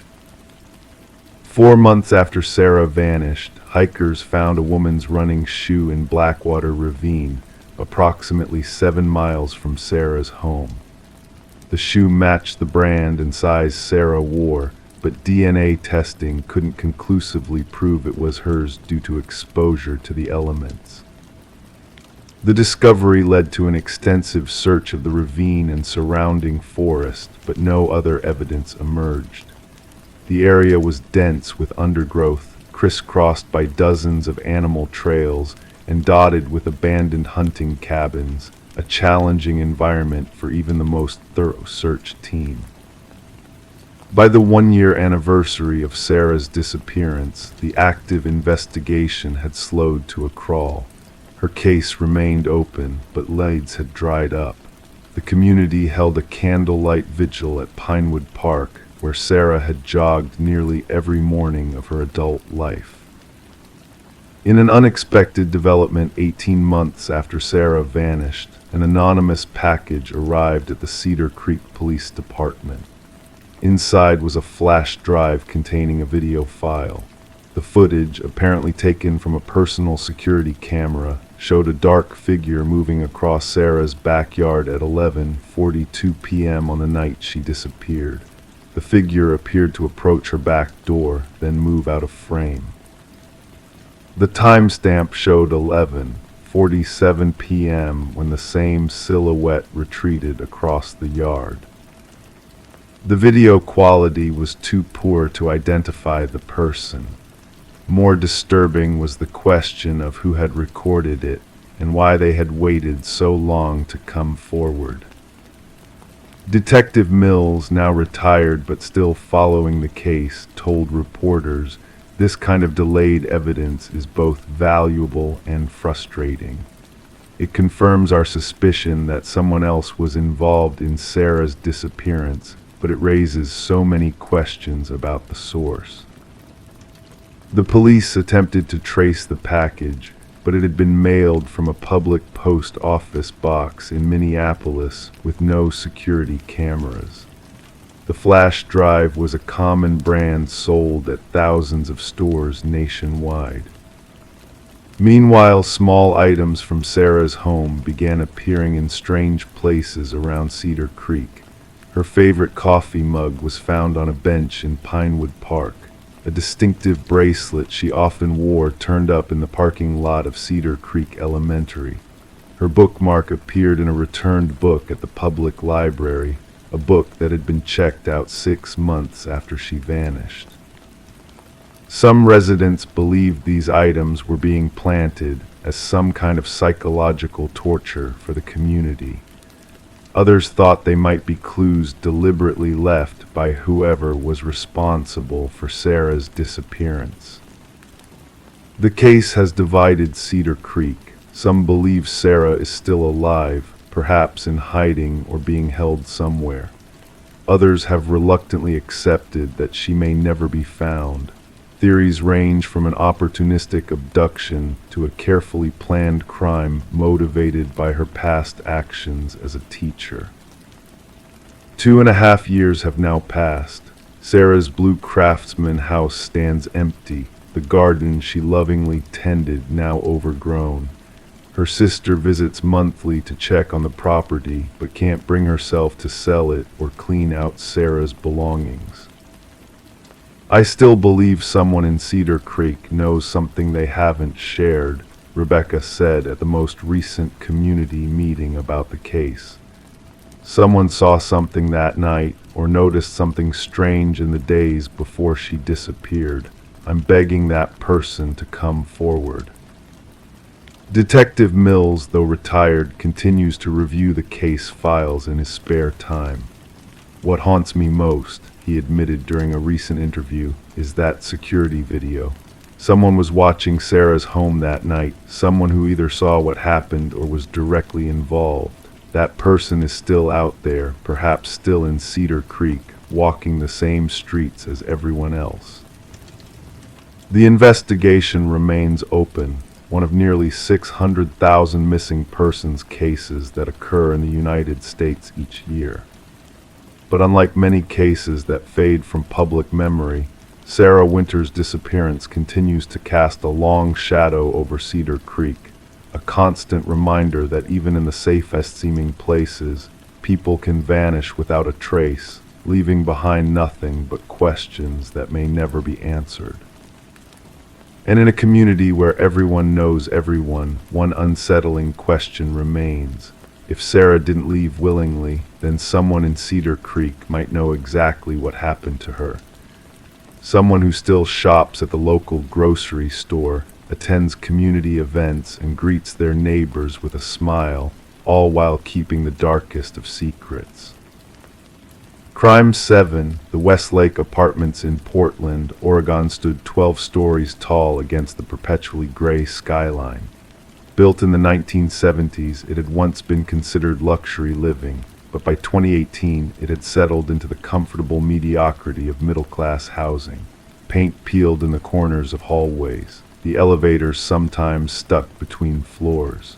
The building manager promised renovations that never seemed to materialize. For 26-year-old Eliza Mercer, it was simply home. She had moved in 18 months earlier, a fresh college graduate with her first serious job at a marketing firm downtown. Apartment 204 wasn't fancy, just a one-bedroom with a kitchenette and a view of another apartment building, but it was hers. Friends described Eliza as cautious but kind. She texted her mother in Seattle every morning. She kept her social media accounts private. She avoided the parking garage after dark, preferring to park on the street even when it meant a longer walk. According to her younger sister, Eliza always checked her locks twice before going to bed, a habit developed after a break-in at their childhood home when she was 9. She wasn't paranoid, her mother would later tell detectives. She was careful, there's a difference.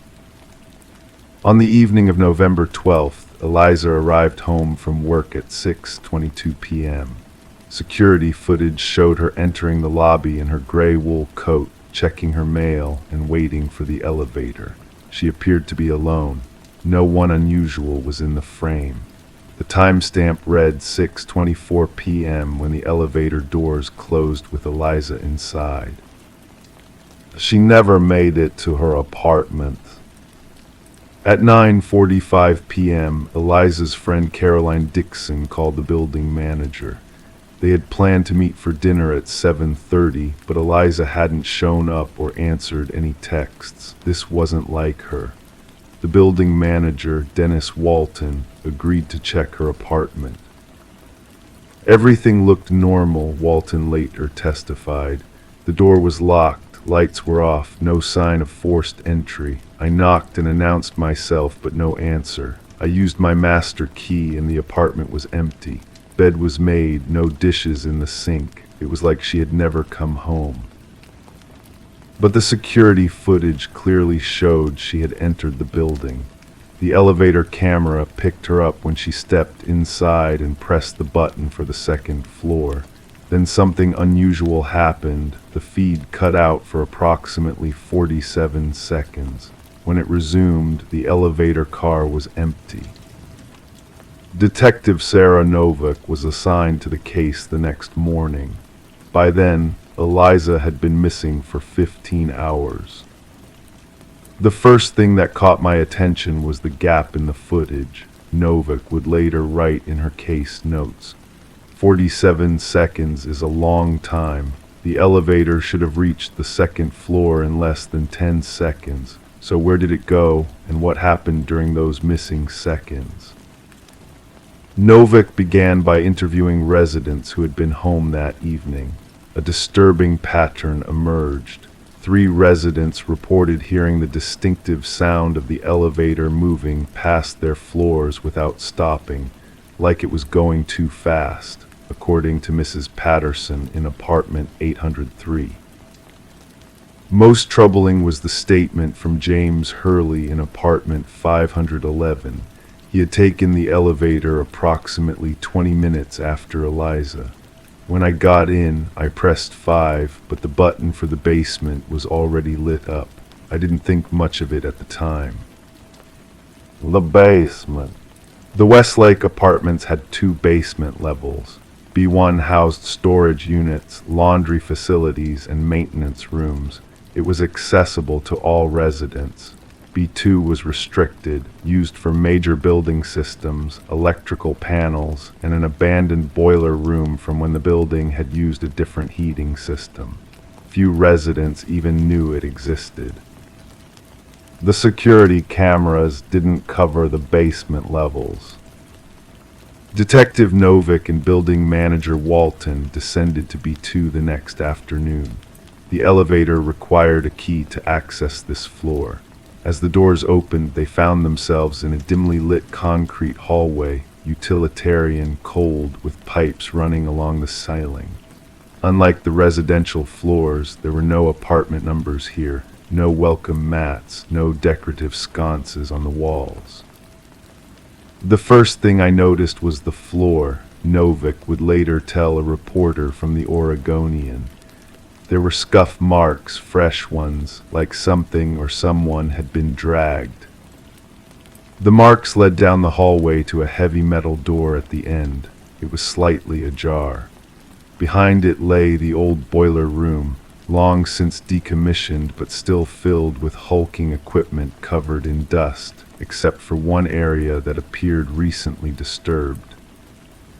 In the corner they found Eliza's handbag. Her wallet, keys, and phone were still inside. Nothing appeared to be missing. But Eliza wasn't there. What they did find was deeply unsettling. In the corner of the boiler room, a small digital recorder had been set up on a metal shelf. When Novak pressed play, a woman's voice, not Eliza's, repeated a single phrase, "You came back." The recording was playing on a loop. Forensic analysis later revealed that the recorder had been purchased from a chain electronics store 3 months earlier. The receipt was paid in cash. The voice on the recording could not be identified. As the investigation continued, detectives established a timeline. Eliza had entered the building at 6:24 p.m. The elevator camera went dark for 47 seconds. She never swiped her key card to enter her apartment. Building logs showed that the elevator had indeed traveled to the second floor, opened its doors for 9 seconds, and then, without any button being pressed inside the car, descended directly to B2. This movement required a maintenance key. Dennis Walton, the building manager, became the primary focus of the investigation. He had access to all areas of the building. He possessed master keys. He had been employed at Westlake for 8 years with no complaints against him. His alibi, that he had been watching television in his first-floor apartment at the time of Eliza's disappearance, couldn't be independently verified. "I had nothing to do with this," Walton insisted during interrogation. "Why would I? I barely knew the girl." But digital forensics told a different story. Eliza's phone, found in her handbag, contained no calls or texts to Walton, but his name appeared in her search history. 3 weeks before her disappearance, she had searched Dennis Walton Portland Court Records. Detectives executed a search warrant on Walton's apartment. They found nothing unusual until they checked his storage unit on B1. Inside a cardboard box labeled Christmas decorations, they discovered women's clothing, not Eliza's, and a collection of key cards from former residents who had moved out. Most disturbing was a journal containing entries about various female residents, including details about their routines, their visitors, whether they lived alone. Eliza's name appeared on the last page with a single notation: "Noticed me asking questions." When confronted with this evidence, Walton's demeanor changed. "You don't understand," he told Detective Novick. "I protect them. I watch out for them. When they start getting too curious, I have to make decisions." But he refused to reveal what had happened to Eliza or where she might be. 3 days into the investigation, while Walton was in custody but still not cooperating, a maintenance worker for a neighboring building made a gruesome discovery. Behind a dumpster in the alley separating the two properties, he found a woman's shoe, which Eliza's mother later identified as belonging to her daughter. The area was immediately cordoned off. Cadaver dogs were brought in. Their behavior indicated human remains might be present in the vicinity, but after an exhaustive search of the alley, the garbage dumpsters, and even the sewers beneath, no body was found. Then came the first significant breakthrough. Security footage from the neighboring building captured a figure exiting the emergency stairwell of Westlake Apartments at 1:17 a.m. on November 13th, approximately 7 hours after Eliza's disappearance. The figure was carrying what appeared to be a large duffel bag, struggling with its weight. The resolution was too poor to make a positive identification, but the height and build were consistent with Dennis Walton's. The figure disappeared into the blind spot between the two buildings, the same alley where Eliza's shoe would later be found. 6 weeks into the investigation, without Eliza's body or a confession, prosecutors charged Dennis Walton with kidnapping. The evidence, while circumstantial, painted a disturbing picture of obsession and stalking. Further investigation into Walton's past revealed he had been investigated, but never charged, in connection with the disappearance of a female tenant at an apartment complex where he had worked in Eugene, Oregon 5 years earlier. That woman had never been found. At his arraignment, Walton entered a plea of not guilty. His attorney argued that the evidence was entirely circumstantial. No DNA linked him to Eliza, no witnesses saw him with her, and most importantly, there was no body proving a crime had occurred. 2 months into the trial preparation, something unexpected happened. An anonymous letter arrived at the Portland Police Department. Inside was a key card for the Westlake Apartments and a note, B2, East Maintenance Room, behind the electrical panel. Detectives returned to the building's second basement level. The East Maintenance Room was small, cramped with equipment. The electrical panel on the back wall appeared undisturbed, but when moved aside, revealed a small opening in the concrete wall, an access point to the building's original electrical conduits, long since bypassed but never sealed. Inside this narrow space, they found a USB drive. When examined, the drive contained hundreds of video files. Each showed different women going about their daily routines in their apartments, cooking dinner, watching television, sleeping. The cameras had been hidden in smoke detectors, air vents, light fixtures. Among them were dozens of videos of Eliza in her apartment. The final video of her was dated November 12th, the day she disappeared. In this last recording, Eliza was at her computer. The screen was visible in the frame. She was researching Dennis Walton, reading a news article about the disappearance in Eugene that had never led to charges. The camera angle showed she was unaware she was being watched. Despite this evidence, Dennis Walton maintained his innocence, refusing to reveal what had happened to Eliza or where she might be. He was eventually convicted of stalking, invasion of privacy, and kidnapping, receiving a sentence of 25 years to life. To this day, Eliza Mercer remains missing. The Westlake apartments have since been renovated and renamed. The building's second basement level has been permanently sealed off. New security measures have been installed. The current management assures residents that nothing like this could ever happen again. But sometimes, according to night staff, the elevator still moves on its own, bypassing the floors where buttons have been pressed, descending to the lobby without being called. Maintenance has checked the system repeatedly. They find nothing wrong with it. And in apartment 204, now occupied by a young couple, the tenant occasionally reports hearing a strange sound in the night, like a voice, faint but insistent, coming through the heating vent. "You came back," it seems to say. "You came back." Crime 8, the mid-afternoon sun cast long shadows through the windows of Sarah Keller's modest suburban home in Oak Ridge, Minnesota. At 42, Sarah had settled into a comfortable routine as a part-time librarian and full-time guardian to her 6-year-old niece, Emma. The arrangement had begun 3 years earlier when Sarah's younger sister, Melissa, had been sentenced to 7 years for drug trafficking. It wasn't ideal, but Sarah had grown to love the quiet life they'd built together. October in Minnesota brought crisp air and early sunsets.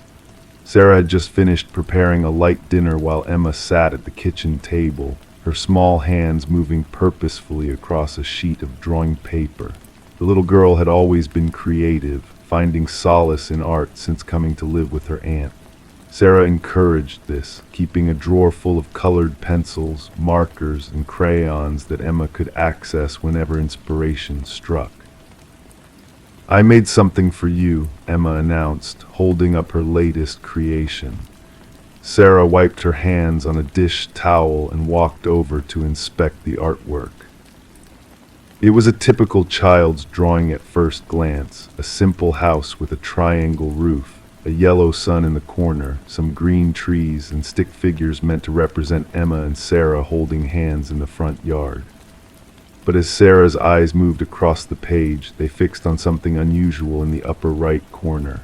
A face drawn in stark black crayon, mouth stretched wide in what appeared to be a scream, eyes wide and hollow. "This is beautiful, sweetheart," Sarah said, keeping her voice steady. "But who's this?" She pointed to the disturbing face. Emma glanced up with innocent eyes. "That's the man who watches me from your room." A chill ran through Sarah's body. "What man, Emma? What do you mean?" "The man who stands by your closet sometimes," Emma replied matter-of-factly, already reaching for another blank sheet of paper. "He only comes when you're not home. He doesn't talk, but his mouth is always open like this. She demonstrated by widening her own mouth into an exaggerated O. Sarah felt her heart rate quicken. She lived alone with Emma in the 3-bedroom ranch house she'd inherited from her parents. No one else had a key, and she was certain no one else had been inside when she wasn't home. At least, that's what she wanted to believe. Has he ever talked to you or touched you? Sarah asked carefully, trying to mask her growing concern. Emma shook her head. No, he just watches. Sometimes he cries. That night after Emma had gone to bed, Sarah examined her bedroom meticulously. She checked the closet under the bed and behind the curtains. She tested the windows, all locked. Nothing seemed out of place.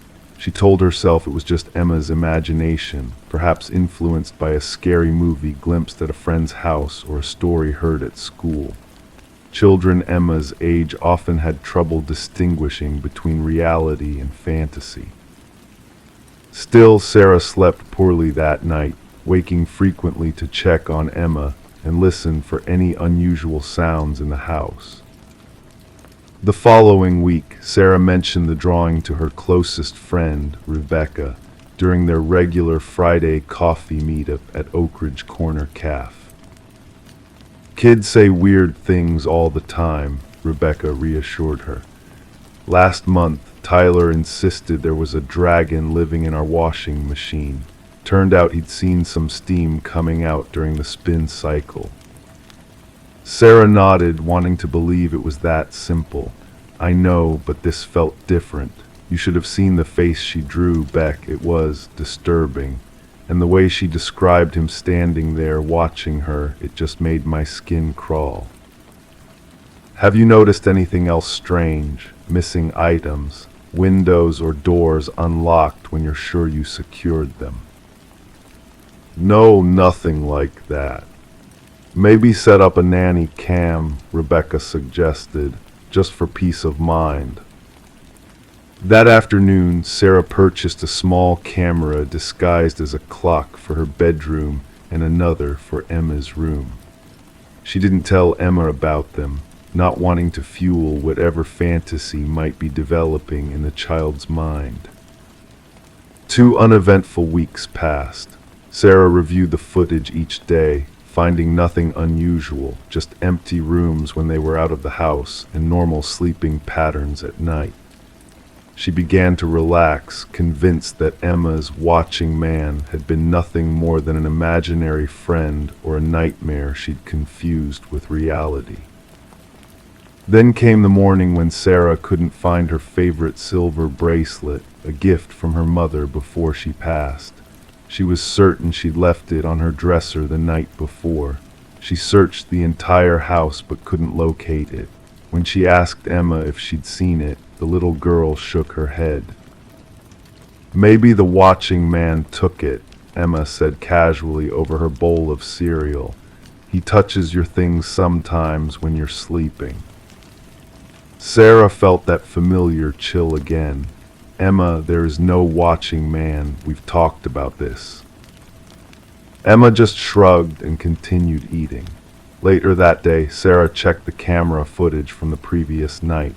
Nothing appeared unusual. She could see herself sleeping peacefully in bed. The bracelet was visible on the dresser when she went to sleep at 10:43 p.m. At 6:17 a.m. when she woke up, it was gone. But the footage showed no one entering the room, no movement near the dresser. The bracelet had simply vanished between camera frames.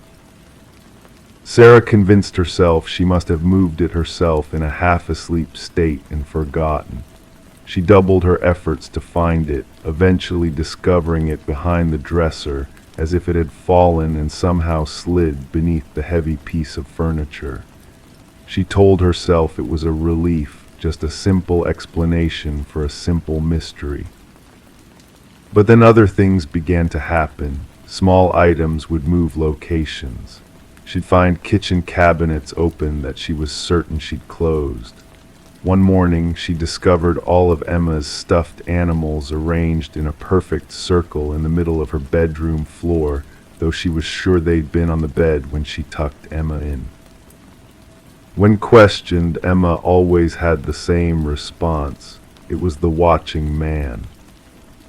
Sarah began to worry that Emma might be sleepwalking or experiencing some kind of dissociative episodes.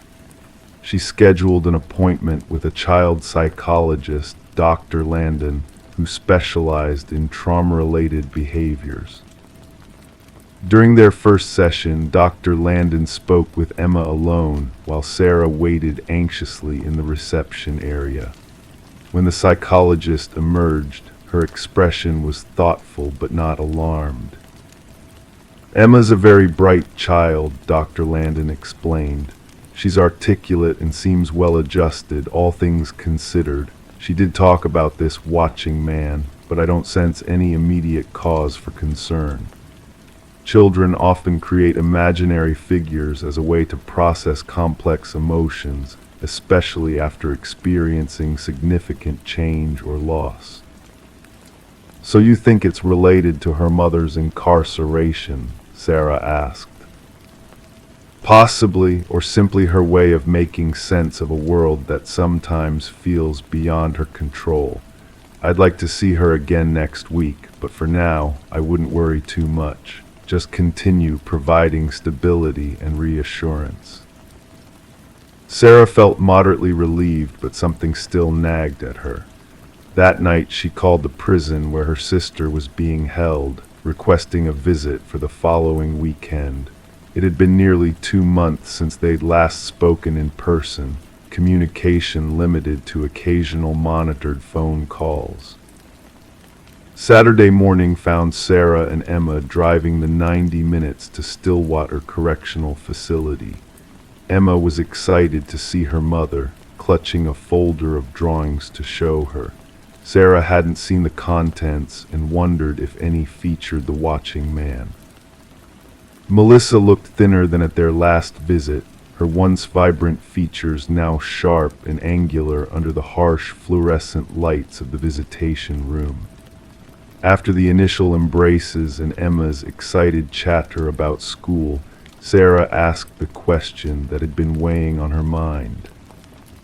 "Mel, did something happen in the house before you left? Something that might have scared Emma?"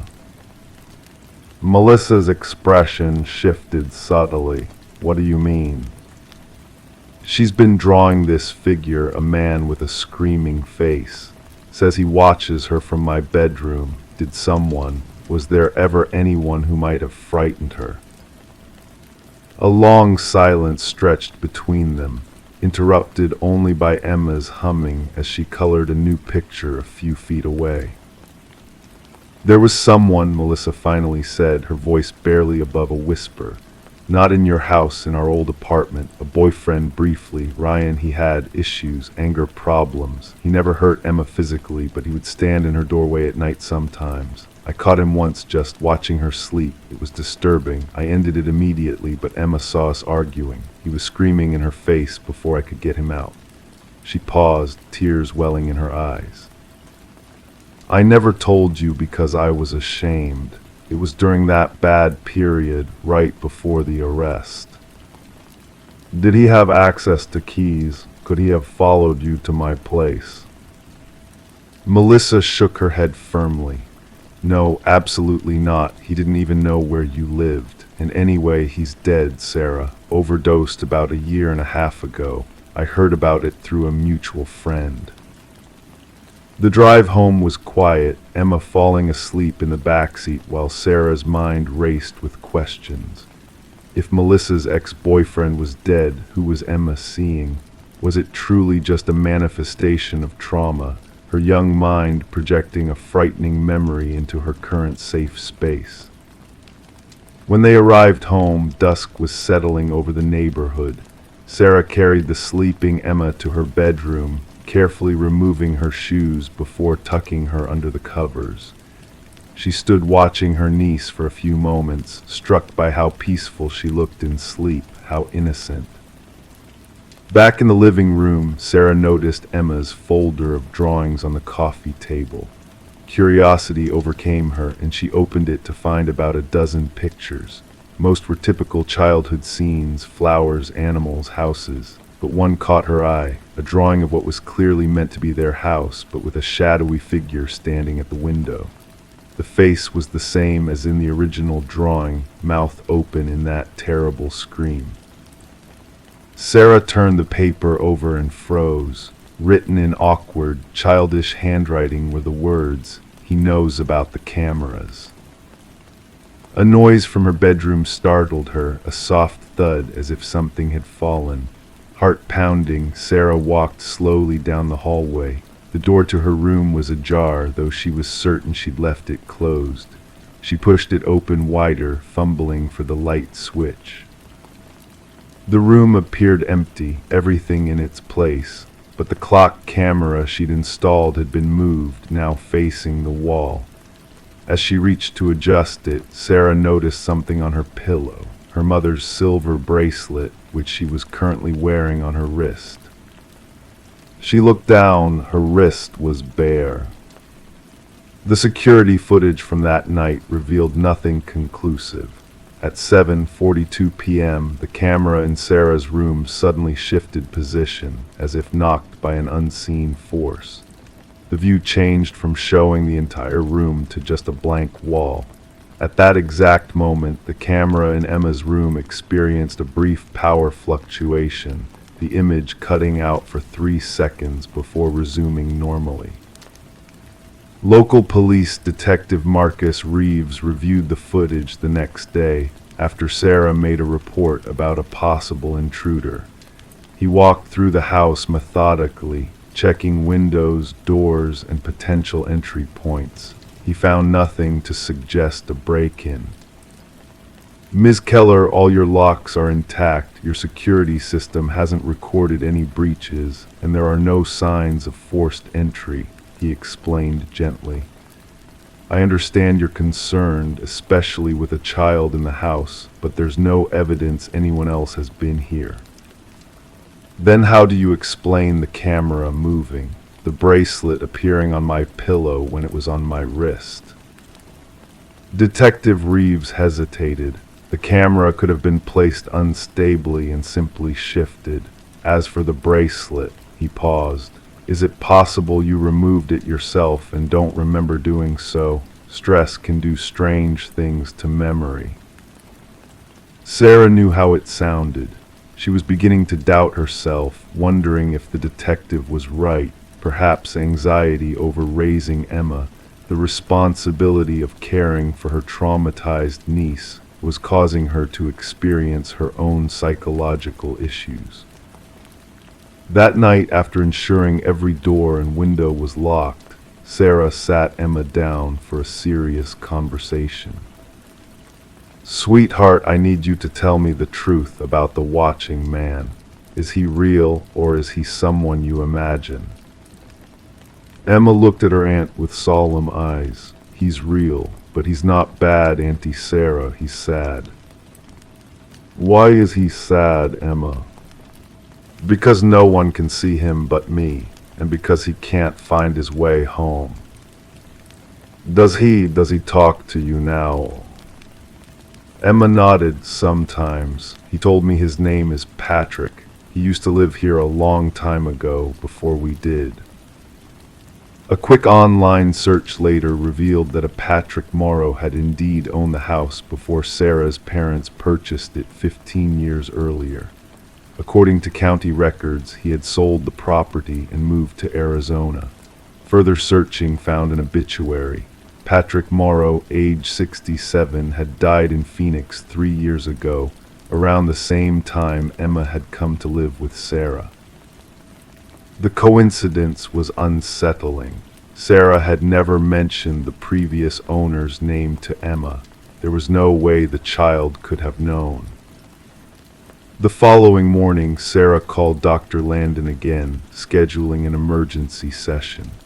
She didn't mention the Patrick Morrow discovery, wanting an unbiased professional assessment. After speaking with Emma alone for nearly an hour, Dr. Landon invited Sarah in to join them. "Emma has shared some interesting thoughts about her watching man," the psychologist said carefully. "I believe what we're seeing is a coping mechanism. Emma has experienced significant loss and change in her young life. The watching man represents her fears of abandonment, but also her hope for protection. So you don't think, Sarah hesitated, feeling foolish. You don't think there's actually someone in our house? Dr. Landon smiled kindly. I think Emma is a child processing complex emotions through symbolism and imagination, which is perfectly normal. I'd recommend continuing our sessions weekly and perhaps considering family therapy so you both can work through this together. Life gradually returned to normal over the following weeks. The strange occurrences decreased, then stopped altogether. Emma mentioned the watching man less frequently, eventually not at all. Sarah began to relax, accepting Dr. Landon's explanation that Emma's improving mental health meant she no longer needed the psychological construct of the watching man. 6 months later, as Sarah was preparing to repaint Emma's bedroom, she found something tucked behind the dresser, a faded photograph that must have been there since before her parents owned the house. It showed a middle-aged man standing in the front yard, circa 1980s, judging by the clothing and film quality. The man was unremarkable in most ways, average height and build, with thinning hair and glasses. But his expression caught Sarah's attention. He wasn't smiling for the camera. Instead, his mouth was slightly open, his eyes wide, as if he'd been captured in a moment of shock or horror. With trembling hands, Sarah turned the photograph over. Written in faded ink on the back was a single name, Patrick. She never showed the photograph to Emma. She never mentioned Patrick Morrow again. The watching man became a fading memory, a strange chapter in their lives that gradually closed. But sometimes, late at night, Sarah would wake suddenly, certain she'd heard footsteps in the hallway. And in those moments, in the darkness of her bedroom, she would feel a presence, someone standing silently by her closet, watching with hollow eyes and a mouth forever frozen in a silent scream. Crime 9, the small town of Oakwood Grove, Pennsylvania, had always prided itself on being unremarkable. A place where families settled for generations, where the most exciting news typically involved the high school football team or the occasional dispute at town council meetings. Sarah Mercer had lived there her entire life, all 42 years of it, in the same Victorian house her grandparents had purchased in 1953. The house, with its creaking floorboards and temperamental plumbing, was both her comfort and her burden. It was early November 2017 when Sarah finally decided to address the draft that had plagued her living room for years. The stone fireplace, once the heart of the home, had fallen into disuse after she'd installed central heating. For over a decade, it had served merely as an architectural feature, housing only dust and the occasional adventurous spider. "You should have that chimney cleaned before you even think about using it again," Mike Havorson had told her. Mike, the local handyman who'd been maintaining the homes of Oakwood Grove for 30 years, knew every quirk of the old houses. Critters get in there, birds build nests, you never know what you might find. Sarah had nodded without commitment. The fireplace was the least of her concerns in a house that constantly demanded attention. But as the Pennsylvania autumn deepened and temperatures dropped, the idea of a crackling fire became increasingly appealing. On November 7th, she finally called Mike. 2 days later, he arrived with his equipment, prepared to clear years of obstruction from the neglected chimney. "This might take a while," he warned, setting up his tools. "When was the last time anyone looked at this?" Sarah shrugged. "Not since I was a kid, probably."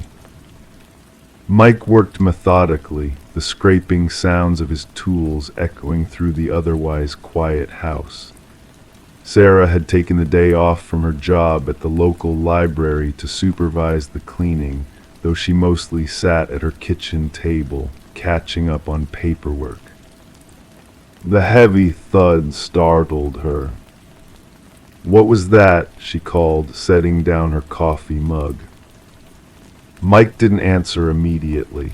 When Sarah entered the living room, she found him kneeling before the fireplace, staring at something. "There was something wedged up there," he said, his voice uncharacteristically subdued. "It fell when I was clearing the flue." On the hearth lay what appeared to be a backpack, or what remained of one.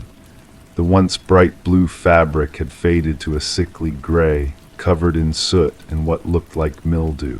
Parts of it had deteriorated completely, leaving gaping holes where the material had rotted away. "How long has that been up there?" Sarah whispered, though she didn't expect an answer. Mike shook his head slowly. "Years by the look of it." They both stared at the decaying backpack, neither making a move to touch it. There was something deeply unsettling about finding an object so obviously belonging to a child hidden away in the darkness of her chimney. "Should we open it?" Sarah finally asked. Mike hesitated. "Maybe we should call someone." "It's just an old backpack," Sarah reasoned, though uncertainty crept into her voice. "Probably some kid's prank from years ago." With reluctance, Mike carefully unzipped the main compartment. The zipper stuck in places, crunchy with age and grime.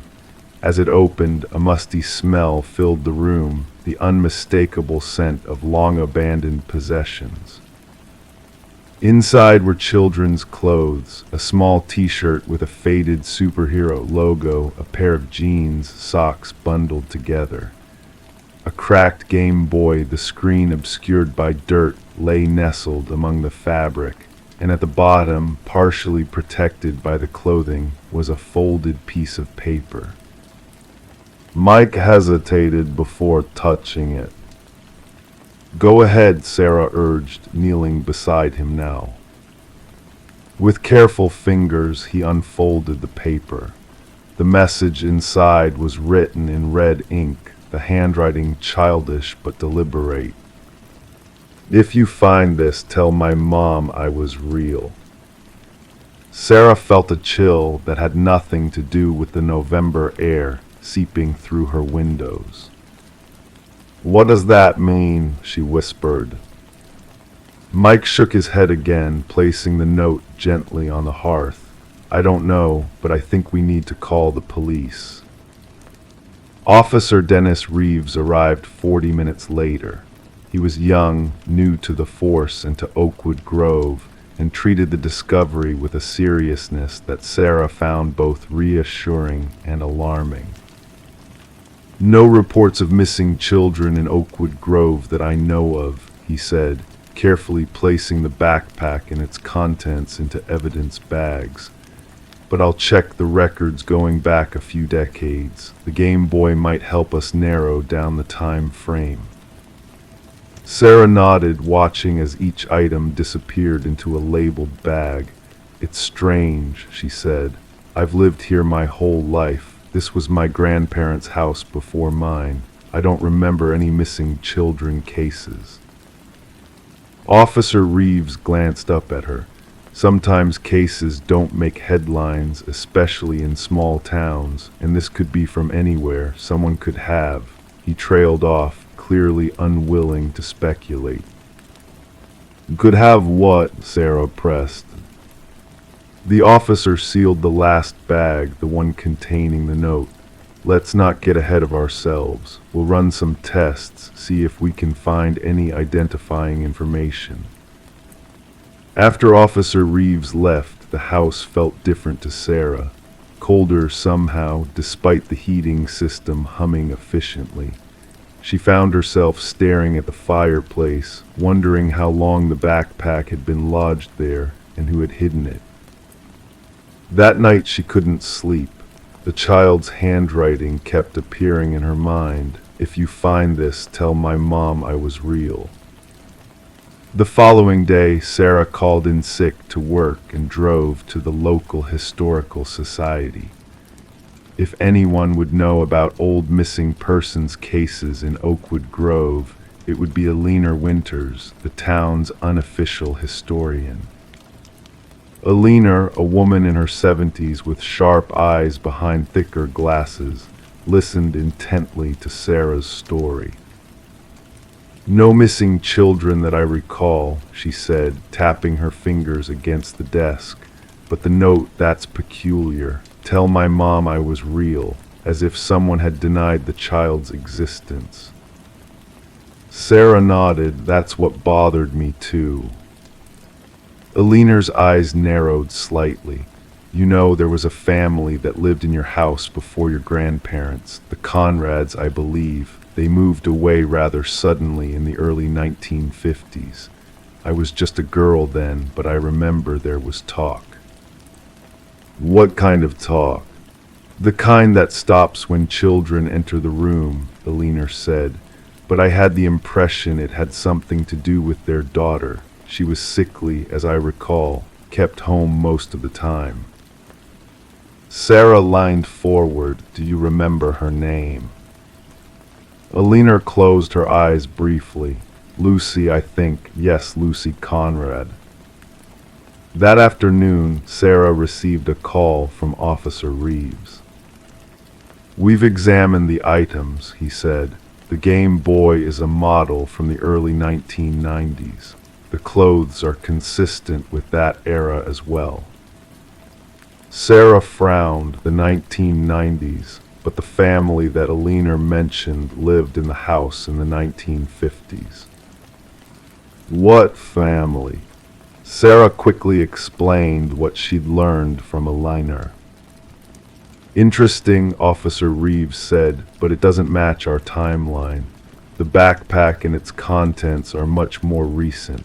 We're checking missing persons reports from the surrounding counties, focusing on the 1990s. The inconsistency bothered Sarah. If the backpack was from the 1990s, how did it relate to the Conrads who had left in the 1950s? And why had it been hidden in her chimney? 2 days later, Officer Reeves called again. "We found something," he said, his voice tense. "A missing persons report from 1994. A boy named Jason Miller, age 8, disappeared from a neighboring county. Never found. The description of his belongings matches some of the items in the backpack." Sarah's heart raced. Did they suspect foul play? "The report doesn't say much. It was as if he vanished into thin air. His mother insisted he'd been taken, but there were no witnesses, no evidence." Sarah thought about the note, "Tell my mom I was real." "There's one more thing," Officer Reeves continued. "We showed the note to Jason's mother. She's still alive, living in a care facility about 40 miles from here. She broke down when she saw the handwriting, said it looked just like her son's." A heavy silence followed. "But here's where it gets strange," the officer finally continued. "We found old school records with samples of Jason's handwriting. It's similar, but not identical to the note from the backpack. Close enough that his mother would recognize it, but different enough that our analyst has doubts." "What does that mean?" Sarah asked. "It could mean several things. Someone could have been imitating his handwriting, or Jason's mother was right all along. There were rumors at the time, never substantiated, that she had mental health issues. Some people thought, some thought Jason might not have existed at all." The words hit Sarah like a physical blow. "Not existed, but there were school records, you said." "Yes, but they're incomplete, and there were inconsistencies in accounts from neighbors, teachers. Some recalled him clearly, Others had no memory of the boy at all. That night, Sarah dreamed of a child standing before her fireplace, placing a backpack deep inside the chimney, then turning to look at her with sad eyes before fading away. She woke suddenly, heart pounding. Without turning on the lights, she went downstairs to the living room and sat before the fireplace. In the darkness, she could almost imagine she saw something moving in the shadows cast by moonlight through the windows. "Were you real, Jason?" she whispered to the empty hearth. The investigation continued over the following weeks, but yielded little concrete information. DNA testing of the items proved inconclusive due to degradation and contamination. The case of Jason Miller remained as mysterious as it had been in 1994. Sarah found herself becoming obsessed with the mystery. She visited Jason's mother, Margaret Miller, at the care facility. The elderly woman, her mind clouded by dementia, had moments of perfect clarity when speaking about her son. "They all said I imagined him," Margaret told Sarah, clutching a faded photograph of a young boy with a serious expression. "My husband, the doctors, even some of my friends, they said the medication I was taking made me create a child who wasn't there. But Jason was real. He was my boy." Sarah studied the photograph. The resemblance to the school records Officer Reeves had shown her was unmistakable. But if Jason was real, how had his backpack ended up in her chimney? And why had some people in his life seemingly no memory of him? As winter deepened in Oakwood Grove, the case gradually faded from local interest. Officer Reeves was assigned to other matters, though he promised to keep the file open. Sarah alone remained fixated on the mystery. She began researching cases of missing children throughout Pennsylvania's history, looking for patterns, for anything that might explain the backpack in her chimney and the note with its haunting message. One evening, as snow fell outside her windows, Sarah discovered a small news article from 1953 about the Conrad family's departure from Oakwood Grove. It mentioned in passing that their daughter Lucy had tragically passed shortly before they moved. There were no details about the cause of death or any funeral arrangements. On an impulse, Sarah called Eleanor Winters. "Did Lucy Conrad die?" she asked without preamble when Eleanor answered. There was a pause on the line. "That's what we were told," Eleanor finally said. "Though now that I think about it, I don't recall a funeral. Just whispers among the adults that she was gone, and then the family moved away almost immediately." "Do you think," Sarah hesitated, "do you think it's possible she didn't die, that something else happened?" Eleanor's voice grew quieter. "There were rumors, Sarah, things people didn't speak about openly in those days. Some said Mrs. Conrad had problems, that she wasn't well mentally." The parallel to Jason Miller's mother sent a chill through Sarah. Over the following months, Sarah pieced together fragments of two stories separated by 4 decades. Lucy Conrad in the 1950s and Jason Miller in the 1990s. 2 children whose existence had been questioned. 2 mothers labeled as mentally unstable. And somehow both stories led back to her house. The breakthrough came unexpectedly in the form of a library book returned after being lost for years. Sarah, back at work now, was processing the returned item when she noticed the name on the checkout card, Jason Miller. The book, a collection of ghost stories for children, had been due back in October 1994, the month Jason disappeared. Inside the back cover, barely visible, was a child's drawing. A house that looked remarkably like Sarah's, with a figure looking out from an upstairs window. That night, Sarah sat in her living room, the book open on her lap, staring at the chimney where the backpack had been found. "Were you both real?" she whispered to the empty room. "Lucy, Jason, did you both hide here?"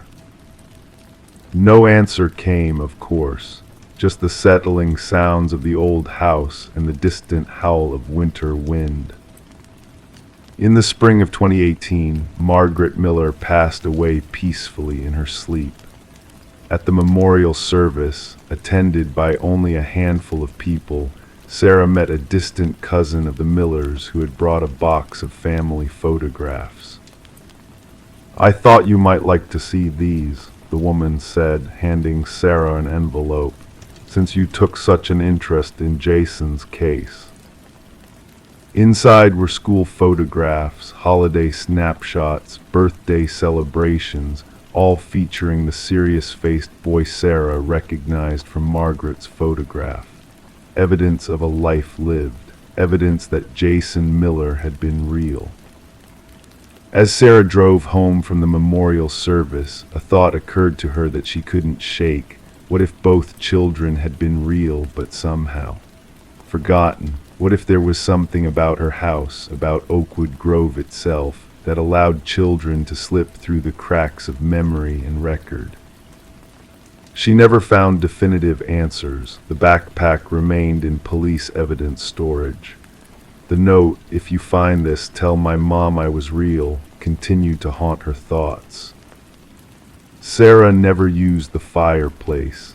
She couldn't bring herself to light a fire in the space where a child had once hidden their most precious possessions, along with a play to be remembered.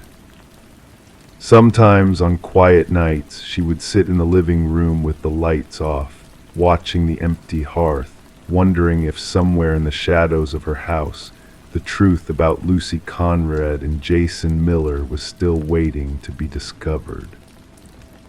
And occasionally, though she told no one this, she would leave a small toy or a piece of candy by the fireplace, offerings to children who may have only wanted someone to acknowledge that they had existed at all. Story 10. The new homeowners perceived it as a mere peculiarity, the crackling of the old intercom system late at night, a relic from a bygone era, reconfigured but long abandoned. Then one fateful night, the husband, driven by curiosity, pressed the button. A whisper crackled through the speaker. "Why did you come back?" Startled, he recoiled, his hands trembling. His wife, standing close behind, softly uttered, "I never said that." The Victorian manor stood nestled amidst ancient oak trees, its aged facade concealing the modernized interior within. Daniel and Meredith Parker had acquired the property at a surprisingly modest price, despite the real estate agent's uneasy demeanor during the initial walkthrough. The intercom system, a vintage feature linking all rooms, had captivated the history-loving couple. Detective Sarah Reeves arrived at the property, the gravel crunching beneath the tires of her unmarked vehicle. The call had indicated a possible break-in, but a subtle undertone in the dispatcher's voice hinted at a deeper narrative. Daniel Parker, tall and pale, greeted her at the door, leading Detective Reeves through the imposing foyer. "It all began with the intercom," he recounted as they traversed the elegant halls.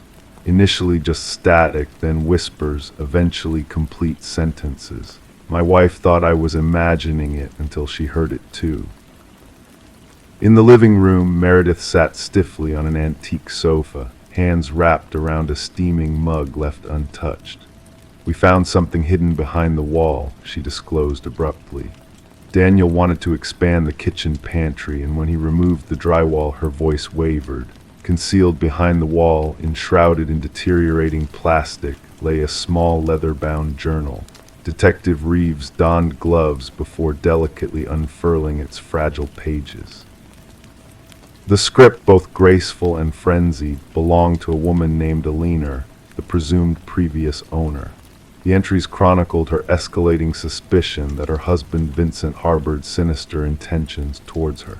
The final entry dated 30 years back, Daniel elucidated. After that, silence. The previous owners mentioned they bought it from an elderly man who relocated to a retirement community. Investigation unveiled that Vincent and Alina Blackwood had indeed resided in the house. Records indicated Vincent sold the house shortly after Alina purportedly departed. No divorce proceedings, no change of address, no financial transactions in Alina's name post the final journal entry. Detective Reeves mobilized a team to meticulously scour the property. Ground-penetrating radar unveiled anomalies beneath the concrete foundation of the garden shed. As investigators breached the aged concrete, the truth emerged in the form of human remains. Forensic examination confirmed the skeleton as a woman in her 40s, displaying signs of blunt force trauma to the skull. A gold wedding band discovered among the remains bore an inscription, "To Alina, my eternal love." The case against Vincent Blackwood swiftly solidified. Now elderly, residing in a care facility, his faculties sharp enough to comprehend the charges levied against him. Faced with the evidence, his response sent shivers down even the seasoned detective's spine. "She wouldn't cease her prattling," Vincent intoned, his voice chillingly serene. "Always babbling through that infernal intercom, monitoring me, interrogating me. I disconnected it, yet she rewired it herself. Insisted on being able to reach me at all times wherever I was in the house." His gaze vacant, he added, "I simply craved silence." In his confession, Vincent detailed how he meticulously wove the narrative of Alina abandoning him, even dispatching postcards to neighbors from diverse locations, inscribed in forged penmanship. For years he dwelled in the house, treading daily over the concrete concealing his deceased wife. The trial proved concise, with Vincent pleading guilty to murder. The sentencing judge remarked on the premeditated nature of the crime and the decades-long web of deceit that ensued. Daniel and Meredith eventually divested the house, unable to linger after uncovering its somber past. Before departing, they held a solemn remembrance for Alina in the garden, now revitalized post the investigation. The intercom system was eradicated during subsequent renovations by the new owners. Workers recounted hearing static and whispers during the removal process, attributing it to interference from their tools. Detective Reeves revisited the Blackwood case file one final time before its archival. As she sealed the manila folder, she pondered how the house itself seemed to transcend time to unveil its hidden truth. Justice had finally caught up with Vincent Blackwood, courtesy of Alina finding a means to make her voice heard. The case earned the moniker "the house that answered back" amongst local law enforcement. Occasionally, Detective Reeves would pass by the property on her way home. She never halted, but she would decelerate, window slightly ajar, attuned to whispers carried on the wind. Story 11. In the stillness of the morning, a mysterious package arrived at Sarah Miller's doorstep. No return address, no tracking number, just a damp cardboard box, as if reluctant to reveal its origins. Sarah hesitated, her intuition warning her of the unknown, but curiosity, that persistent whisper in the mind, nudged her to unravel the mystery within. With gentle hands, she peeled back the tape, expecting mundane contents nestled inside. Instead, a lone VHS tape and a cryptic note awaited her curious gaze. "Watch alone," the message urged, written with urgency that seeped through the ink strokes. The weight of the black plastic cassette felt heavy in Sarah's hands, as if laden with secrets too profound to comprehend. Her fingertips traced the weathered edges, feeling the pulse of a story waiting to be told. Outside, the suburban landscape carried on its ordinary melody the distant bark of a dog, the laughter of children playing, the rhythmic drone of a lawnmower weaving through the air. Unaware of the enigma that had silently crossed her threshold, Sarah carried the package into her home, setting it delicately on the kitchen counter. The name on the box, Daniel Whitaker, held no significance in Sarah's world. The previous occupants, the Johnsons, had long bid farewell to the house, leaving behind memories etched in the walls. As she glanced at her dusty VCR, a relic of nostalgia, a sense of foreboding crept into her thoughts. Against the backdrop of uncertainty, Sarah succumbed to the allure of the tape, a portal to the unknown, a whisper of a stranger's truth. The screen flickered to life with static, gradually coalescing into a dimly lit room. A figure, shrouded in shadows, sat before the camera, his voice a solemn echo in the stillness. "My name is Daniel Whitaker," he began, each word laden with an unseen burden. "If you're watching this, they have found you, and they will find me as well." His confession unfolded, revealing a tale of innocence shrouded in deception, of a life upended by false accusations. Detective Eliza Ramirez, ensnared in the web of Daniel Whitaker's cryptic messages, delved into the heart of the mystery. The tapes, each a fragment of truth veiled in shadows, hinted at a sinister plot lurking beneath the surface. As she unraveled the threads of deceit, a new narrative emerged, one of corporate malfeasance, of whistleblowers silenced, of truths buried deep within the corridors of power. The pieces of the puzzle began to align as Sarah received a second package, a trove of damning evidence against a pharmaceutical giant. The shadows of conspiracy loomed large, casting doubt on the integrity of those in power. With each revelation, the truth edged closer to the light, illuminating the path to justice obscured by lies. In a secluded storage unit, the final chapter of the saga unfolded. Daniel Whitaker's journal, the key to unraveling the conspiracy, lay bare the machinations of those who sought to silence the voice of truth. With unwavering resolve, Detective Ramirez confronted the perpetrators, unmasking the culprits behind the veil of deception. As the dust settled, justice prevailed not in the grandeur of a courtroom spectacle, but in the quiet resolve of those who refused to be silenced. The wrongs were righted, the guilty held to account, and the echoes of truth reverberated through the corridors of power. In a moment of quiet reflection, Sarah and Daniel stood on her porch, their eyes meeting in silent acknowledgement of the journey they had undertaken. "Why me?" Sarah ventured, seeking answers in the enigma that had woven their fates together.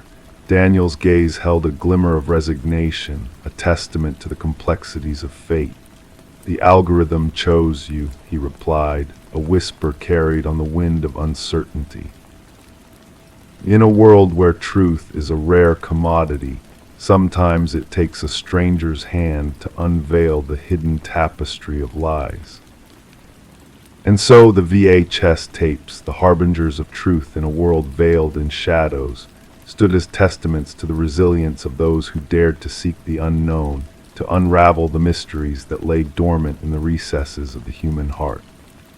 In the silence of the night, as the world drifted into dreams, the whispers of justice lingered, a reminder that sometimes the most profound truths arrive in the guise of unexpected packages, waiting to be unwrapped by those brave enough to embrace the unknown. Story 12, the old apartment exuded an air of mystique, its aging heating system groaning and pipes rattling in a symphony of forgotten whispers. She had grown accustomed to these sounds, dismissing them as mere echoes of the building's history, until one fateful night when a voice, barely audible yet undeniably clear, drifted through the vents like a ghostly caress.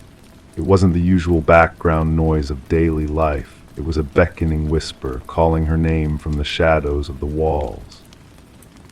Her heart quickened as she pressed her ear against the rusted grate, feeling a chill breeze brush past her skin, carrying with it a soft, almost playful declaration. "I know you can hear me." Detective Morgan Shaw stood in the silence of the vacant apartment, her gaze fixed on the vent cover that had been forcibly removed. The scene was a tableau of mystery, with the forensics team moving with precision, capturing every detail with their cameras. Alina Reeves, the missing victim, had left behind a trail of unanswered questions that now haunted the empty rooms. Officer Patel recited the chilling details from his notepad, recounting Alina's desperate attempts to seek help for the voices she claimed to hear through the vents.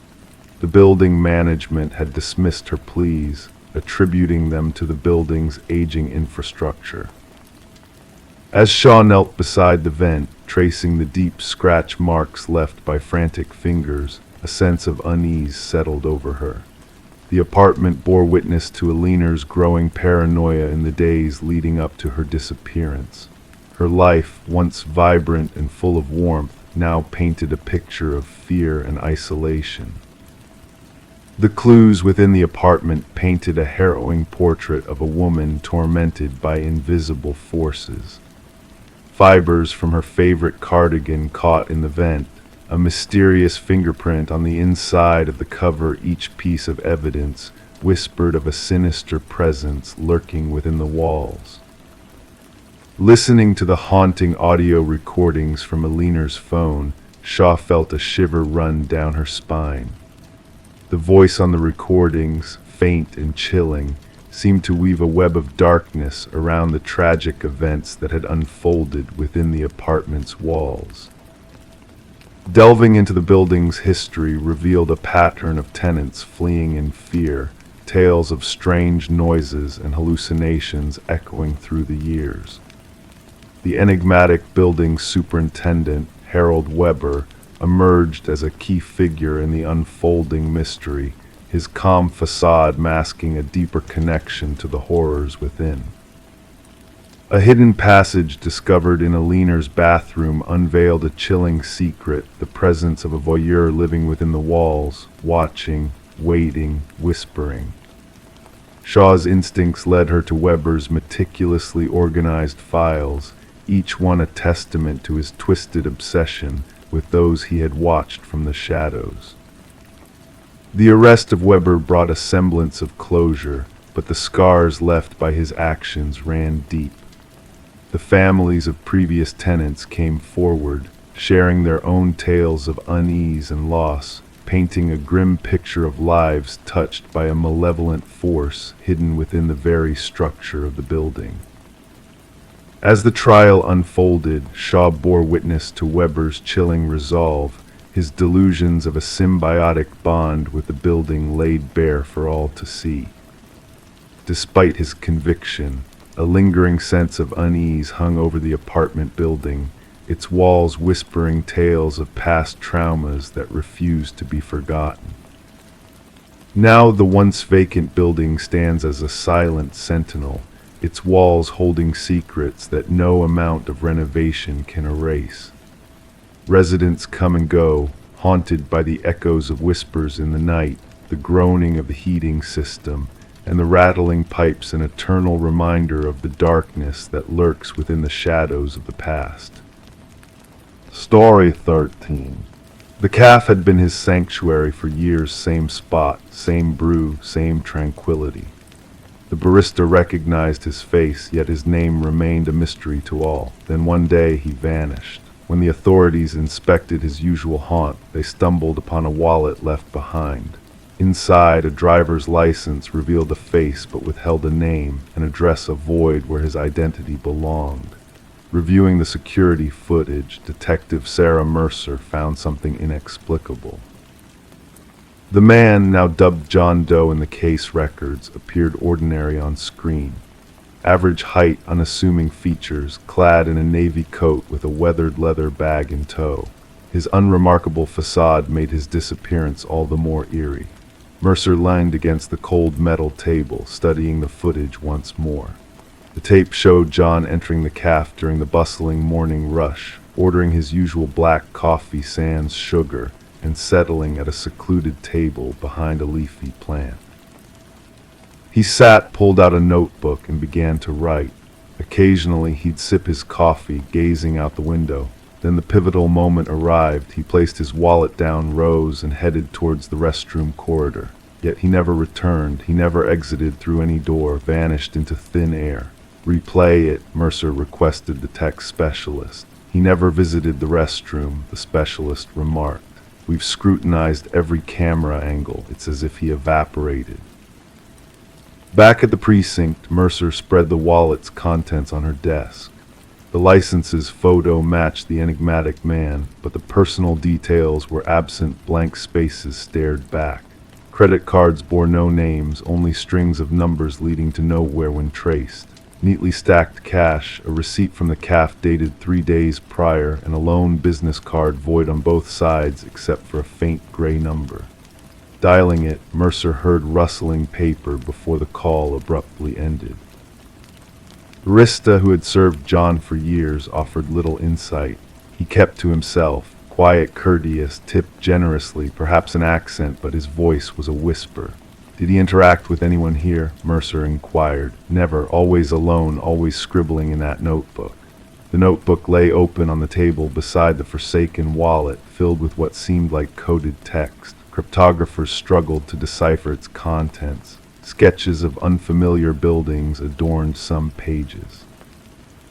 Mercer dispatched officers with John Doe's images, yet no one recognized him. No missing persons report matched his description. His fingerprints eluded databases, a ghost confined to the CAF's walls. Delving deeper, Mercer noted a peculiarity in the security footage. Each morning as John entered, the camera's timestamp flickered momentarily. The specialist dismissed it as a glitch, but Mercer remained dubious. Returning to the CAF, she occupied his table. From there she could observe the entrance and the hallway leading to the restrooms, framed by an antique mirror etched with symbols akin to those in John's notebook. Questioning the owner, Mercer learned the mirror had never been moved. Approaching it, she noticed her reflection had an uncanny depth. Touching its surface, she felt an unexpected warmth. Forensics uncovered a hidden compartment behind the mirror, housing identical wallets with blank details and a journal inscribed with entries mirroring the notebook's enigmatic script.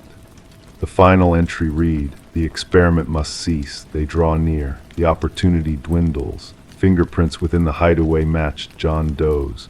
Dating the earliest wallet to 50 years past revealed the same unaged visage. Journal entries hinted at experiments on temporal displacement and identity transference, referencing crossing back and window points. One passage stood out. The CAF serves as a nexus, a realm where realities merge. The mirror acts as the gateway. When alignment aligns, traverse becomes feasible. Odd occurrences plagued the CAF as the investigation unfolded. Customers reported eerie reflections moving independently. Some claimed to glimpse John Doe seated at his table, though cameras showed emptiness. A breakthrough emerged when an elderly woman, Margaret Keller, contacted the station. A former physicist, she recognized John Doe as Daniel Weston, a brilliant scientist who vanished during quantum mirror experiment surfaces bridging parallel realities. Weston, presumed dead, had theorized about realities' multiple layers and identified locations as portals between them. Keller shared documents confirming Weston's disappearance aligned with the journal's inception. The CAF, Mercer discovered, stood on the site of Weston's former research facility, where he disappeared. The case climaxed when Mercer, alone late one night, spotted a revelation in the footage, a reflection of John Doe, observing his table-bound self in the mirror, two incarnations coexisting. Rushing to the CAF, Mercer found the mirror shattered, a note amidst the shards. The experiment concludes. The passage closes, do not pursue. The case of the Phantom Man remained unsolved. The CAF shuddered post-investigation, the building razed. Weston's body was never recovered. His records vanished mysteriously. Mercer retired, occasionally seen writing feverishly on her porch, a mirror fragment hanging nearby, its surface rippling in solitude.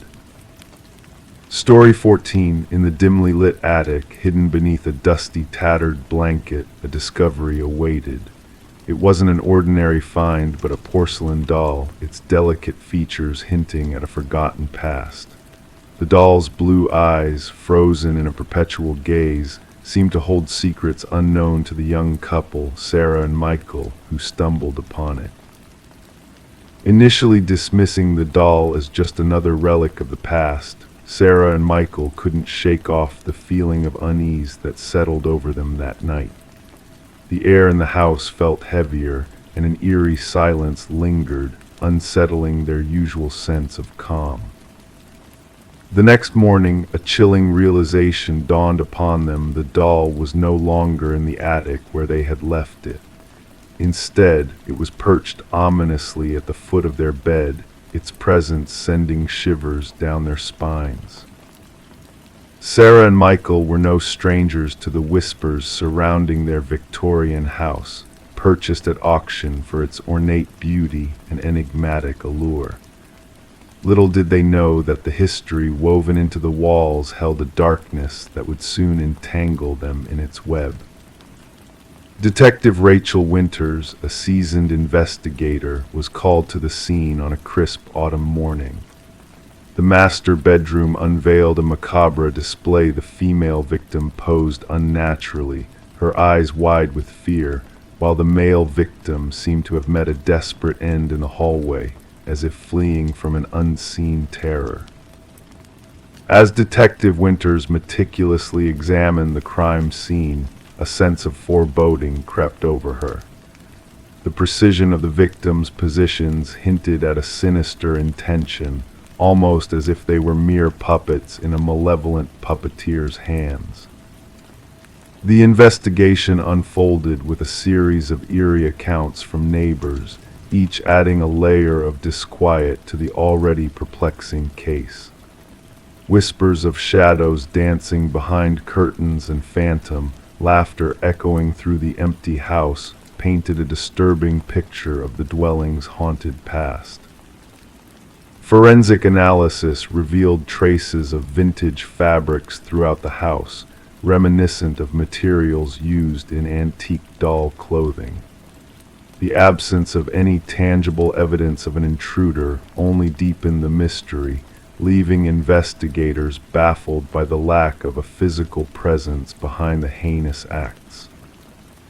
Delving into the property's history unearthed a chilling pattern. Previous owners had met tragic ends under inexplicable circumstances, their deaths shrouded in unresolved enigmas. A newspaper clipping hinted at a doll maker who had once resided in the house, his final creation a doll resembling his deceased daughter, casting a shadow of dread over the unfolding events.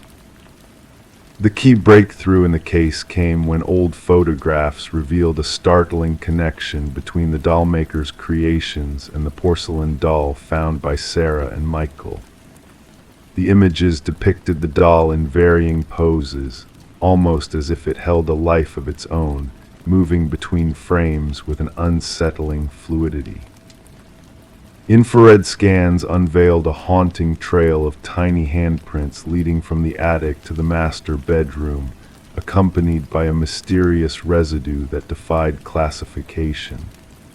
The revelation of the dollmaker's dark practices, whispered secrets of binding spirits to objects, added a chilling layer to the already disturbing narrative. Despite tireless efforts, the case reached a dead end, the truth veiled in a cloak of mystery that defied rational explanation. Detective Winters, haunted by the unsolved puzzle, chose to retain the porcelain doll as a grim memento, unaware of the sinister force lurking within its delicate features. The subsequent disappearance of both the doll and the detective from the secure confines of the police station baffled authorities, leaving a void where answers should have been. The house, tainted by its tragic history, changed hands once more, its attic silent and empty, save for a solitary tattered blanket nestled in a forgotten corner.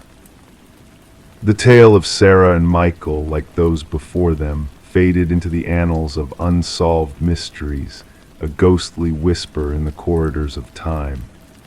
Detective Winters, burdened by the weight of the unexplained, retired into the shadows, carrying with her a haunting photograph that held the key to a truth best left undisturbed. And as the new owners chose to leave the attic undisturbed, a somber tranquility settled over the house. Yet on nights cloaked in stillness, whispers would drift through the neighborhood, a faint echo of a child's laughter, a fleeting glimpse of a spectral shadow dancing behind the attic window, a reminder of a past that refused to be forgotten. Story 15: The Realtor's Secret. The realtor's listing made no mention of a basement. The blueprints offered no clue to its existence. Yet hidden beneath the old carpet in the family's new home, a door waited, its heavy handle rusted with age. It took the combined effort of 3 family members to pry it open, revealing a stairway leading down into darkness. The air that greeted them was stale, thick with the scent of damp earth. Expecting to find a storage space, the family instead discovered a solitary chair beneath a swaying light bulb, casting eerie shadows on the wall adorned with a series of photographs of themselves. The Mercer family had moved into the suburban property during a cold winter, drawn to its character and history. Little did they know the depth of history the house held and the chilling way it would intertwine with their present. Detective Sarah Connors arrived at the scene with her partner, the crime scene unit already at work securing the area with fluttering yellow tape. Mrs. Mercer's frantic call had described what lay hidden beneath their living room floor. Connors directed the team to document everything in the basement before further exploration. The basement was small, with concrete walls painted gray, and a single chair anchored in the center beneath the harsh light. But it was the wall of photographs that seized their attention, images of the Mercers in their most intimate moments, arranged meticulously in chronological order. As the investigation unfolded, it revealed no signs of forced entry or theft, only a profound invasion of privacy. Fingerprints of previous owners lingered in the basement, hinting at a disturbing pattern of short-lived occupants and undisclosed secrets. Interviews with past owners unveiled a puzzling history of the property, with blueprints altered, permits withdrawn, and inspection reports redacted. The key to unlocking the mystery came from a contractor who had renovated the house years ago, adamantly denying the existence of the hidden basement and door. Digital forensics uncovered a trove of images and audio recordings, capturing the lives of multiple families who had resided in the house. The discovery of a hidden monitoring station, equipped with cameras and a journal penned by the long-deceased builder Edward Kelvin, shed light on the extent of the surveillance network. Kelvin's delusional fixation on the families as his subjects led to a chilling revelation: he had never left the house, instead retreating into its walls to observe, record, and document their lives. The families, unaware of being watched, were merely players in Kelvin's distorted reality. After a 3-day manhunt, Kelvin was found hidden within the walls, his mind detached from the world outside. His conviction shed light on the house's sinister design, built to facilitate his voyeuristic tendencies. The families, including the Mercers, fled the house, leaving behind a haunting legacy of violated privacy. As the property was demolished and the ground filled, the families remained haunted by the unseen eyes that had watched them. They couldn't shake the feeling of being observed, questioning if they had ever been truly alone in the house they once called home. The memories of hidden passages and secret surveillance lingered, a reminder of the unsettling truth lurking behind the walls. Story 16: The Enigmatic Dollhouse. She always avoided venturing into the attic, finding it a place of eerie discomfort. However, when a fierce storm led to a leak in the roof, she had no option but to confront the neglected space. The attic greeted her with a sight of forgotten items cloaked in dust and entangled in cobwebs. Amidst the shadows, in the most secluded corner, sat an ancient dollhouse, intricately detailed, with its minuscule furniture placed with meticulous precision. Yet as she gazed into its tiny rooms, a sense of unease crept over her. The figures within were not mere dolls, but delicate, hand-carved replicas of her own family. Each miniature figure was positioned exactly as their real-life counterparts had been downstairs, with one unsettling exception. The figure meant to represent her own self stood by the attic door. Rebecca Morgan ran her finger across the miniature roof of the dollhouse, tracing the spot where the tiny wooden figure of herself stood sentinel. A shiver ran down her spine, unrelated to the cold draft whispering through the attic's rafters. The presence of the dollhouse was inexplicable. This was not her childhood home, but a rental property her family had recently moved into. The unsettling discovery prompted Rebecca to make a frantic call to the authorities, setting off a chain of events that would unravel a chilling mystery.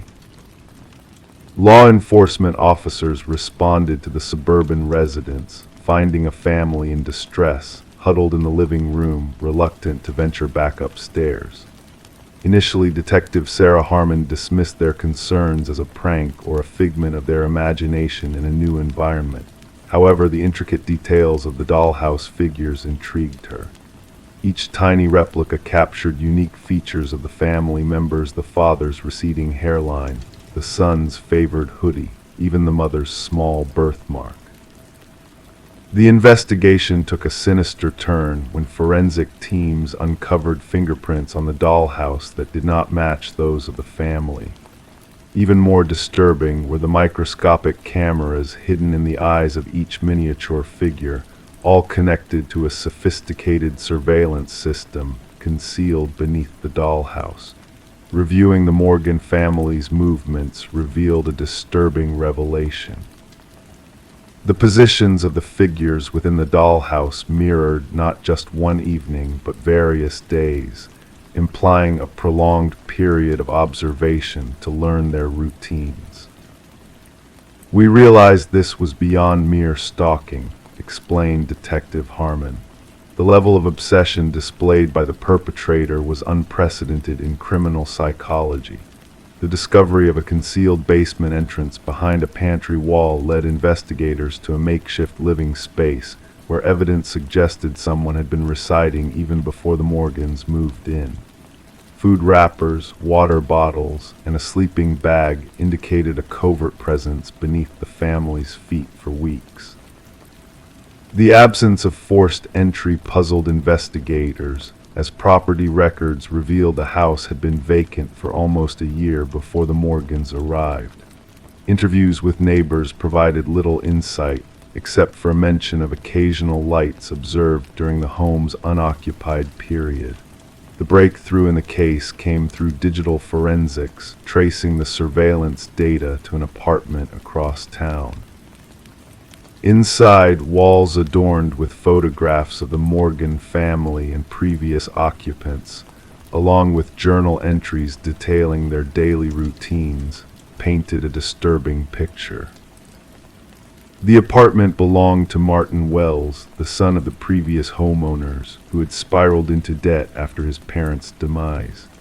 Instead of selling the house, he had covertly resided there, surveilling tenants through a network of dollhouses representing various homes in the area. The dollhouse served as his control hub, symbolizing his possessive grip on both the property and its inhabitants. Martin's psychological evaluation unveiled a delusional obsession rooted in his inability to accept the loss of his childhood home. As Martin Wells faced charges of stalking, invasion of privacy, and unlawful surveillance, the judge highlighted the profound violation of the Morgan family's security and autonomy. The case prompted a reevaluation of real estate disclosure laws and agent responsibilities to prevent such intrusions. Despite the closure of the case, the lingering impact on Rebecca and her family persisted, with feelings of being watched and a relentless vigilance against unseen threats.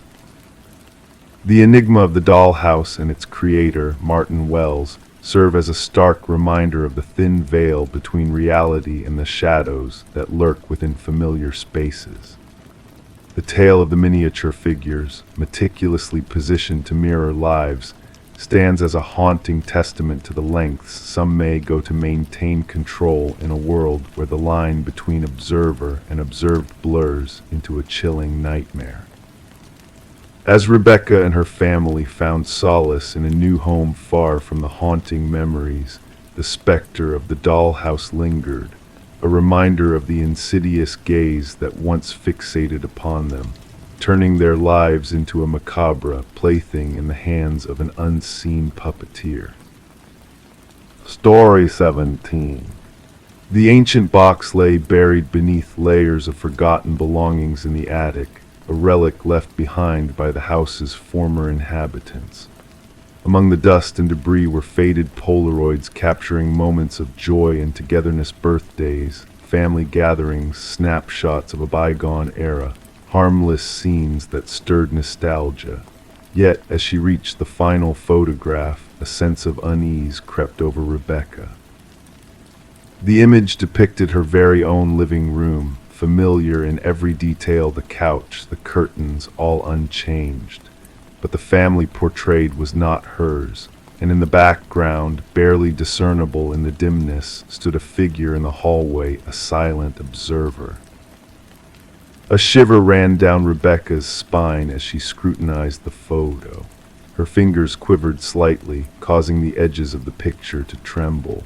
The family in the frame, a woman with honey blonde hair, a man with thick-rimmed glasses, and two children beamed at the camera, unaware of the lurking presence overshadowing their happiness. Frozen in time, their smiles masked the lurking danger just behind. Descending the creaking wooden stairs, Rebecca felt the weight of the house pressing down on her, suffocating her with its emptiness. Placing the photograph on the kitchen counter, she gazed at it under the harsh glare of the fluorescent light.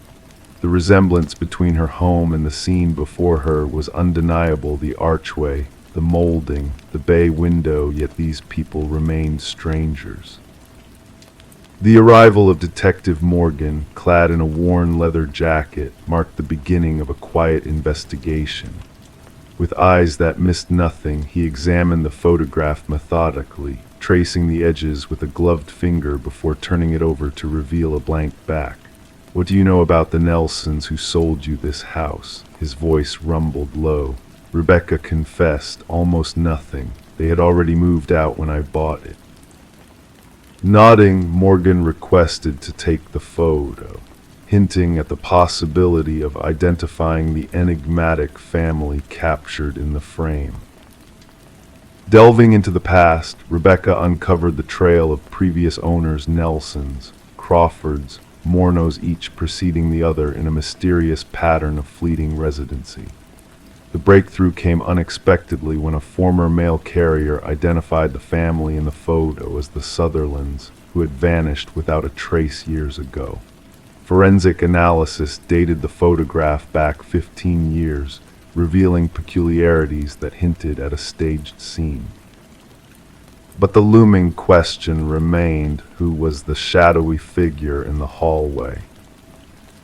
Enhanced imaging unveiled more about the mysterious presence: a tall male figure cloaked in darkness, his identity concealed.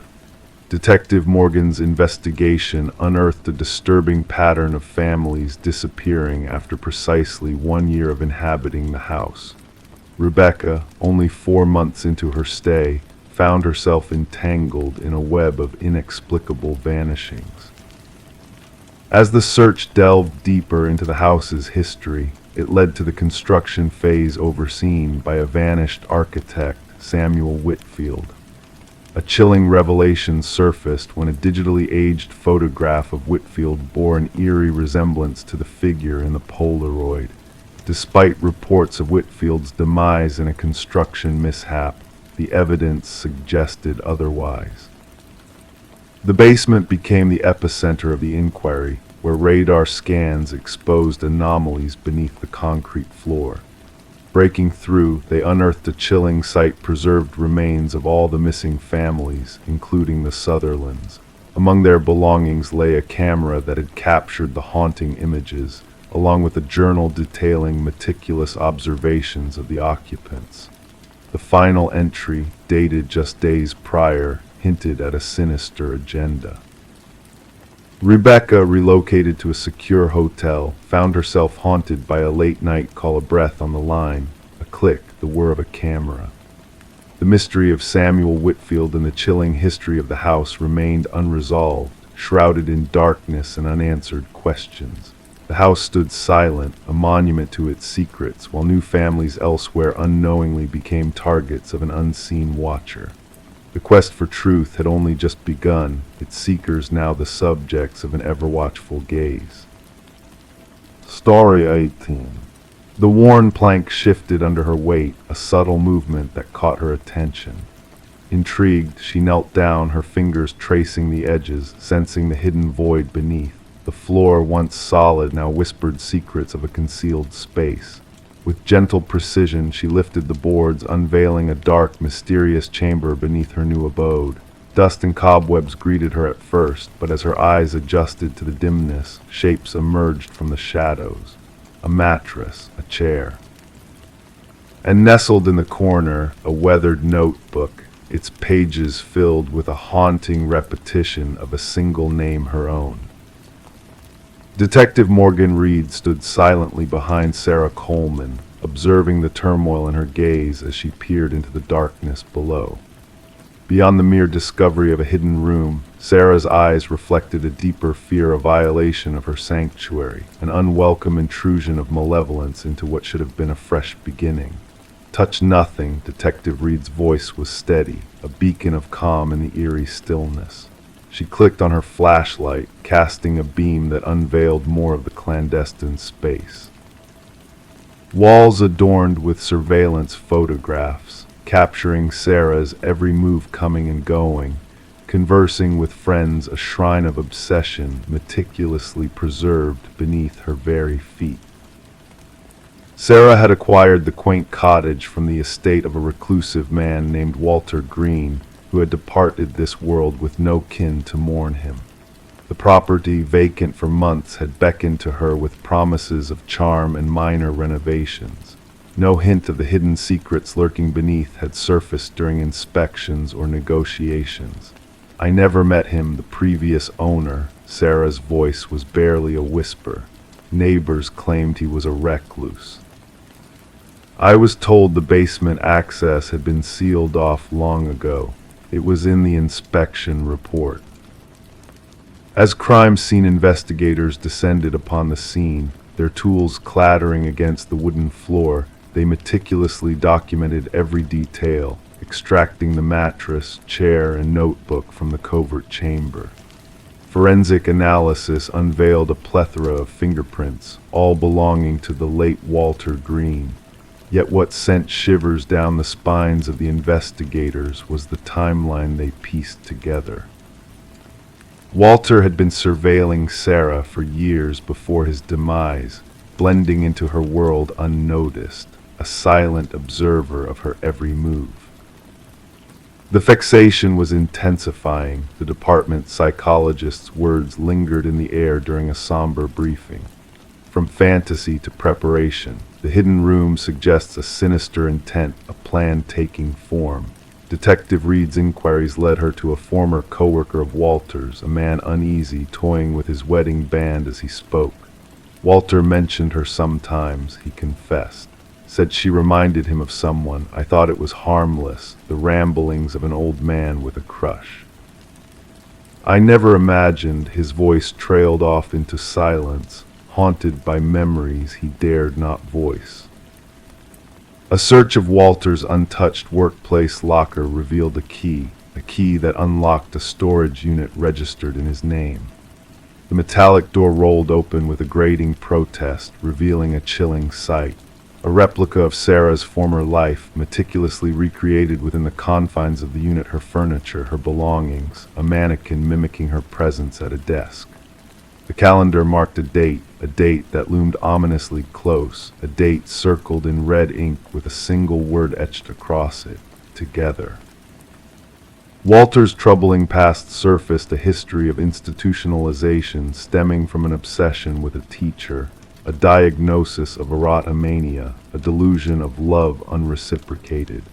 Decades of quiet existence shattered by a chance encounter with Sarah, reigniting dormant obsessions, setting a sinister plan in motion.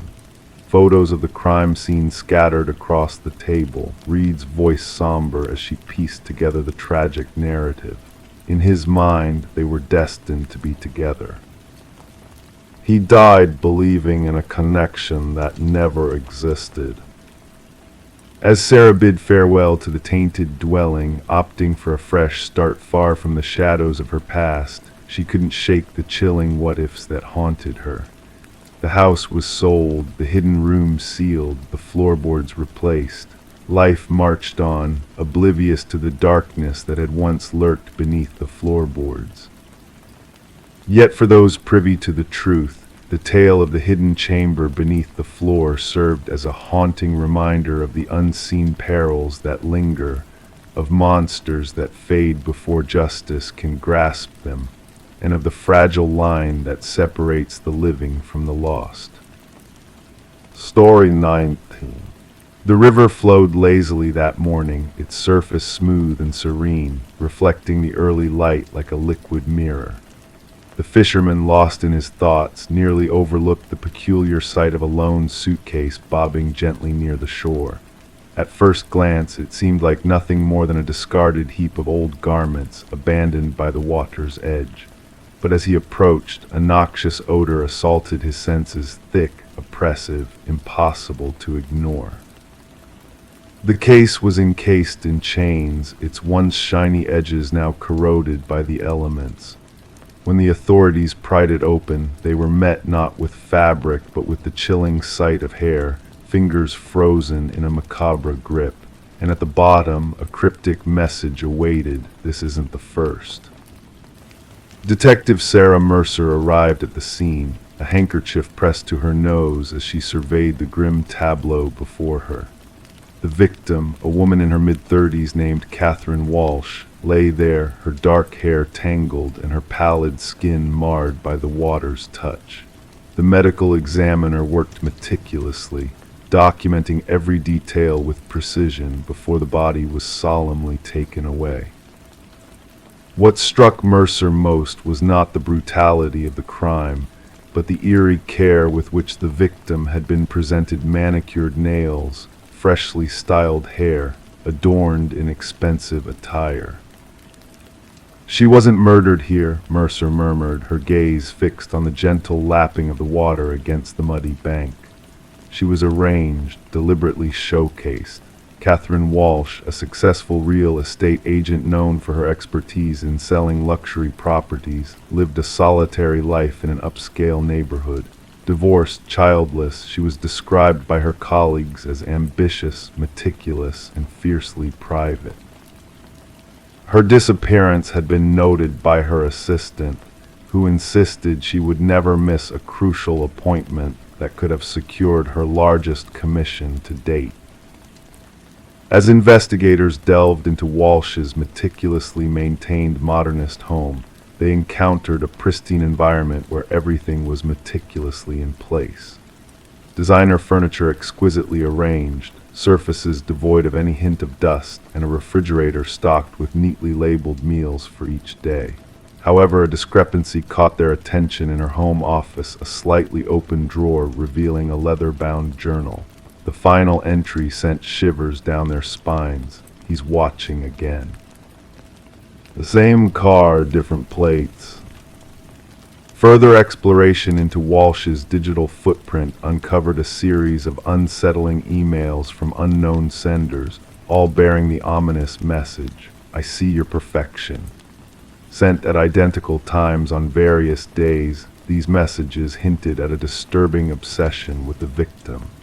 Her online activity revealed searches for home security systems and self-defense tools, painting a picture of a woman living in fear. Mercer pieced together the puzzle, connecting the dots between the meticulously staged crime scene and Walsh's haunting journal entry. "Our perpetrator is methodical," she confided to her partner. "This was not a crime of passion, but a carefully orchestrated ritual." A crucial breakthrough emerged from an unexpected source, a local pawnshop owner who recognized Walsh's distinctive emerald necklace among the pawned items. The culprit turned out to be Michael Linden, an unassuming maintenance worker with a penchant for blending into the background. Surveillance footage captured Linden's repeated visits to Walsh's building, at times with his maintenance cart, at others without, always when she was away showcasing properties. Upon searching Linden's humble abode, detectives unearthed a chilling collection of photographs, images of Walsh and other women, all sharing a striking resemblance, all taken without their knowledge. Some photos were ominously marked with red crosses. Walsh was merely one of his victims. Hidden behind a false wall in his closet lay a shrine dedicated to each woman, containing personal items and detailed notes on their daily lives. The interrogation room turned icy as Linden was brought in for questioning. Despite his unassuming demeanor, he remained eerily composed when confronted with the evidence. "They were flawed," he finally admitted in a monotone voice. "They pretended at perfection, but I saw their imperfections. Catherine, for instance, left her desk drawer in disarray. She missed a spot when applying her lipstick. Her perfection was a facade." The search for the other victims mentioned in Linden's cryptic note led investigators to remote locations where 2 more suitcases were recovered, each concealing a woman resembling Walsh. Both real estate agents fixated on projecting an image of flawless precision. During his trial, Linden sat motionless, his gaze vacant as the prosecution outlined his meticulous and twisted methodology. He had stalked his victims, intruded into their lives, and ultimately believed he was correcting their perceived imperfections before ending their lives. As the families of the victims silently observed, the judge delivered a sentence of life imprisonment without the possibility of parole for Linden. For Detective Mercer, the case was officially closed, yet unanswered questions lingered like shadows in the night. What drove Linden to fixate on these particular women?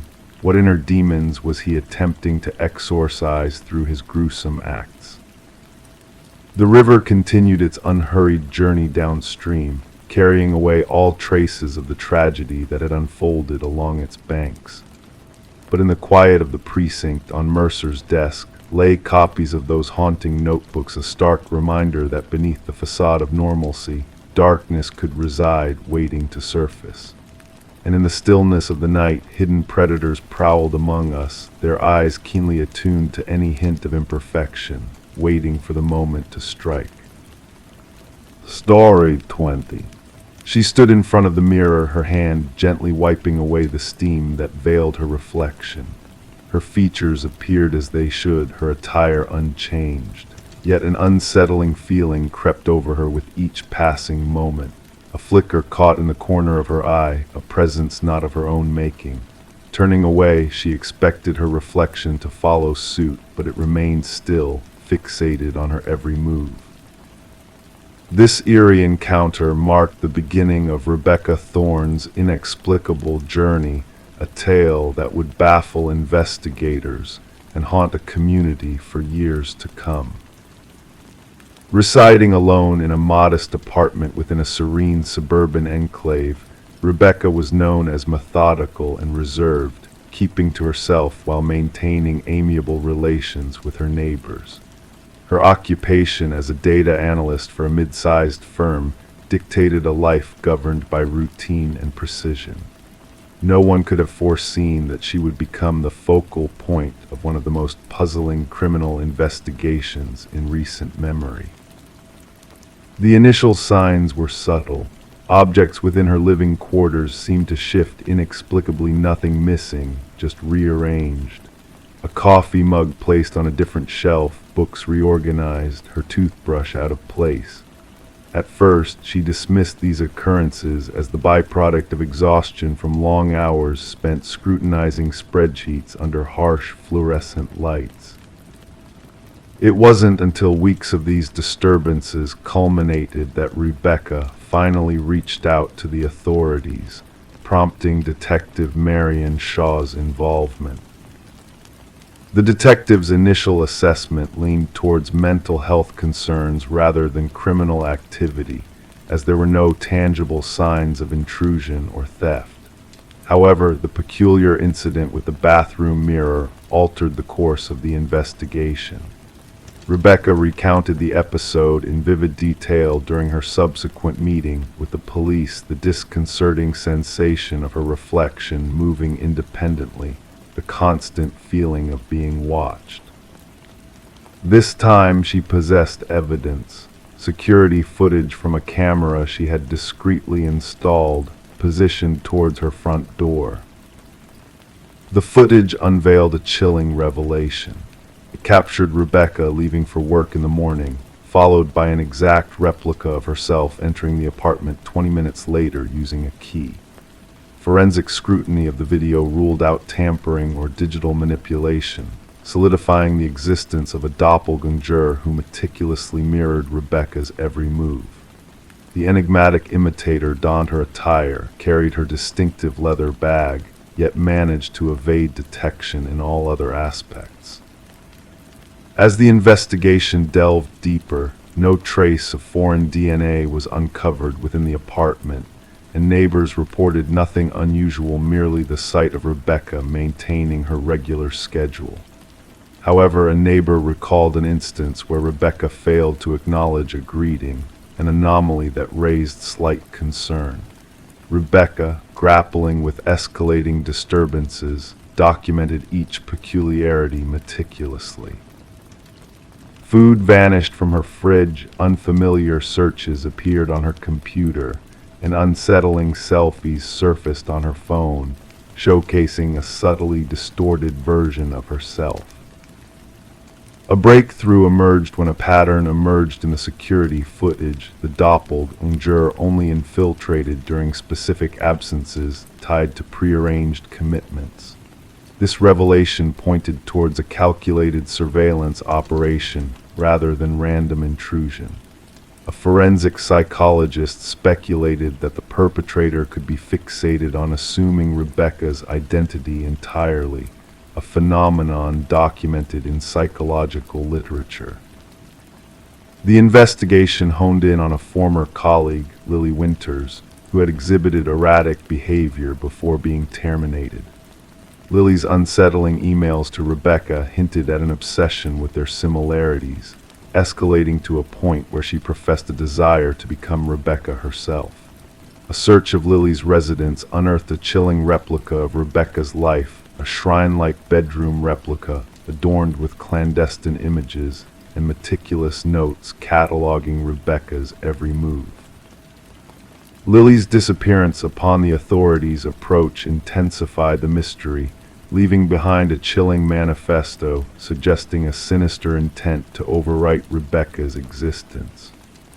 Despite being placed under protective custody, Rebecca's former workplace surveillance captured her doppelganger assuming her identity with alarming precision, signaling the completion of Lily's macabre plan. To this day, Lily Winters remains at large, and Rebecca Thorne has forged a new identity in secrecy.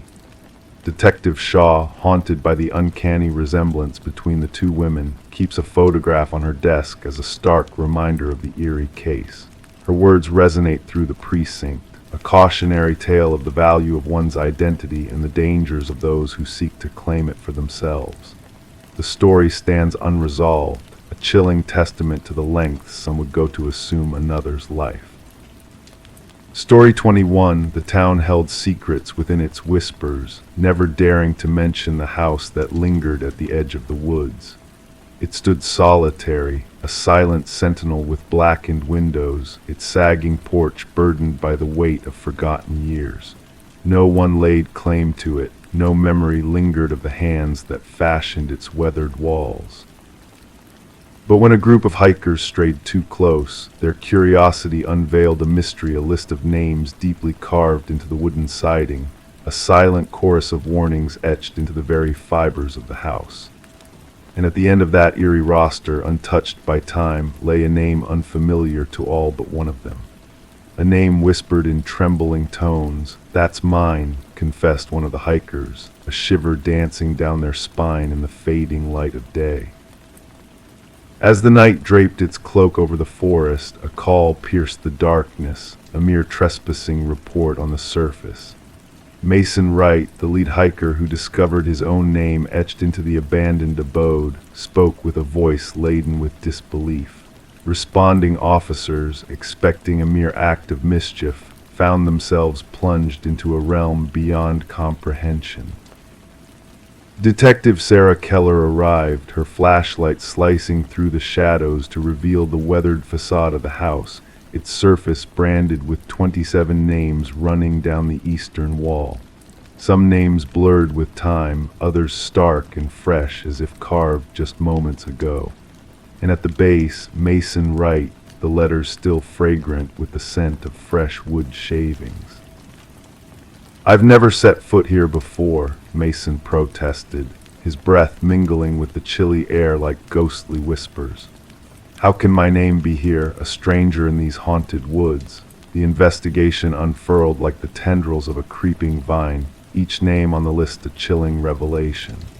Background checks unveiled a chilling truth that sent shivers down the spines of the detective team. Each name belonged to a soul lost to the woods over the span of 4 decades. Some vanished without a trace, others left behind a trail of unanswered questions, but all shared a common thread: they had wandered into the woods alone, never to return. Forensic analysts meticulously catalogued each carving, each name a haunting echo of a life lost to the shadows. The oldest name, Rebecca Hansen, whispered a tale of a young woman who ventured into the woods and vanished, leaving behind only a solitary boot by a babbling brook.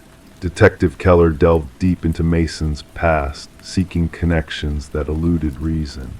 His story remained steadfast, a lone thread of innocence woven into the fabric of a macabre tapestry. The focus shifted to Mason's companions, their journey captured in photographs that revealed a spectral presence haunting the fringes of their memories, a figure unseen yet palpably present. The house, a relic of forgotten whispers, yielded a grim secret in its depths. Personal effects of the missing hikers adorned the shelves of the basement, each item a silent testament to lives interrupted. Bloodstains on the concrete floor painted a grim tableau of struggle and loss, the shadows of the past clawing their way into the present. The cadaver dog's frenzied alerts near the dense forest hinted at untold horrors buried beneath the earth, waiting to be unearthed. As the investigation plunged deeper, Mason's world spiraled into a maelstrom of paranoia and dread. Whispers danced on the edge of his consciousness, footprints led to his door but not away, and phantom figures lurked in the shadows, their gaze unrelenting. The hunt for answers led Detective Keller to the enigmatic figure of Victor Blackwood, a reclusive hunter whose shadow loomed large over the forest. Land records whispered tales of a man lost to the woods, a specter who had stalked the trails in silence before vanishing into the embrace of the trees. A hidden network of hunting blinds unveiled Blackwood's sinister obsession, his journal a chronicle of twisted desires and predatory intent. The manhunt for the elusive hunter spanned jurisdictions, the forest echoing with the footsteps of those who sought to unravel the mystery. Mason's disappearance marked a turning point, a chilling realization that the hunter had become the hunted, a specter lurking in the shadows of the investigators' minds. The search for Mason and the missing forensic technician led to a grim discovery hidden behind a false wall, a workshop of horrors where names waited to be added to the cursed list. Surveillance became the silent sentinel, watching, waiting for the inevitable emergence of the figure from the forest. In a dance of shadows and light, the figure approached the house, defying the watchful eyes of the living, slipping into the darkness like a wraith. The house stands silent and vigilant, its secrets buried deep within its walls. Mason Wright and the missing technician vanished into the night, their fates entwined with the shadows that linger at the edge of the woods. The investigation continues, a relentless pursuit of truth in a realm where the names on the wall hold sway over the living and the lost. A tale whispered among investigators, a cautionary legend that lingers in the hearts of those who dare to tread where the shadows dance, the names unspoken, the mystery unsolved. Story 22. The motel stood weary, a relic of forgotten times where transient souls sought respite for a fleeting night. The worn clerk handed her the key with a cryptic gaze. "Just avoid the last door on the left," he whispered, a hint of unease in his voice. Intrigue stirred within her as she accepted the key. That night, guided by the soft glow of flickering lights, she found herself standing before the ominous door. The brass handle chilled her fingertips, and as she listened intently, a faint breath whispered from the other side, sending shivers down her spine. Detective Morgan Reed, weary yet resolute, entered the room cloaked in the stale scent of tragedy. The air clung heavy with the metallic tang of blood, staining the threadbare carpet in a macabre dance. Amidst the stark contrast of pristine fixtures and the grim tableau before her, a young woman lay motionless, her gaze fixed on eternity, a silent witness to unspeakable horror. Beside the lifeless form, Reed knelt, her eyes tracing the haunting stillness that enveloped the room. The forensic technician's stoic demeanor belied the grim routine of capturing the scene in meticulous detail. "Third victim this season," he remarked, his voice devoid of emotion. Reed absorbed the grim reality, each detail a piece of a chilling puzzle that refused to yield its secrets. Back at the precinct, Reed pieced together the grim mosaic of tragedy on the incident board. 3 women, their lives intertwined by a malevolent force lurking in the shadows of anonymity. The whispers of a predator on the prowl echoed through the corridors of the city, stirring fear in its wake. As the investigation delved deeper, the enigmatic puzzle began to unravel. Surveillance footage yielded no answers, leaving more questions in its wake. Elaine Werner, the victim, a woman of poise and discretion, now a tragic figure in a sordid tale of darkness.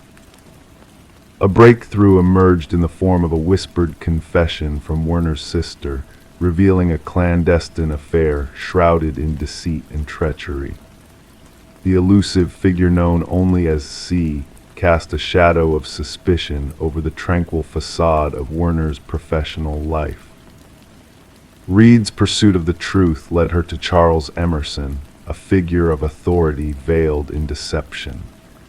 The veneer of respectability cracked under the weight of evidence, revealing a man tormented by his own demons of betrayal and deceit.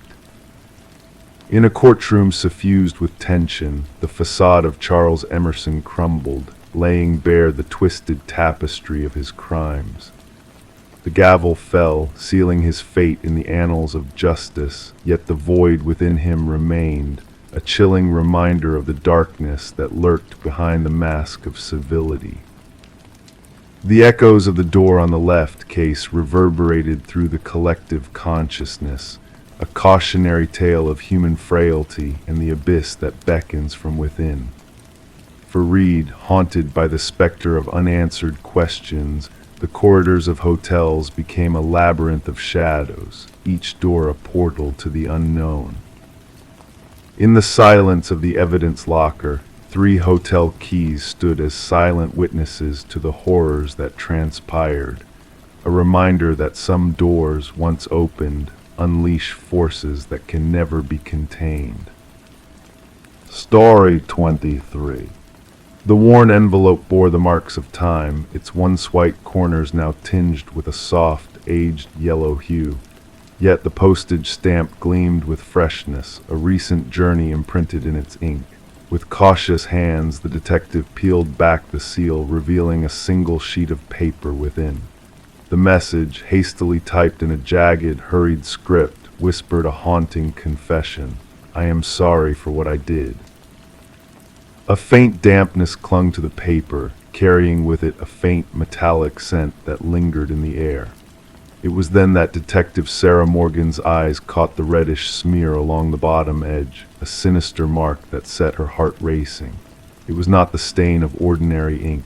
Carefully, she placed the letter into an evidence bag, her gloved fingers moving with a practiced precision honed by years on the force.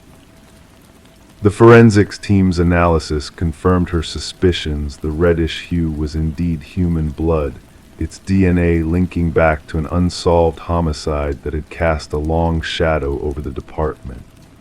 The victim, a young journalist named Rebecca Warren, had been discovered in her apartment, her body marked by multiple stab wounds.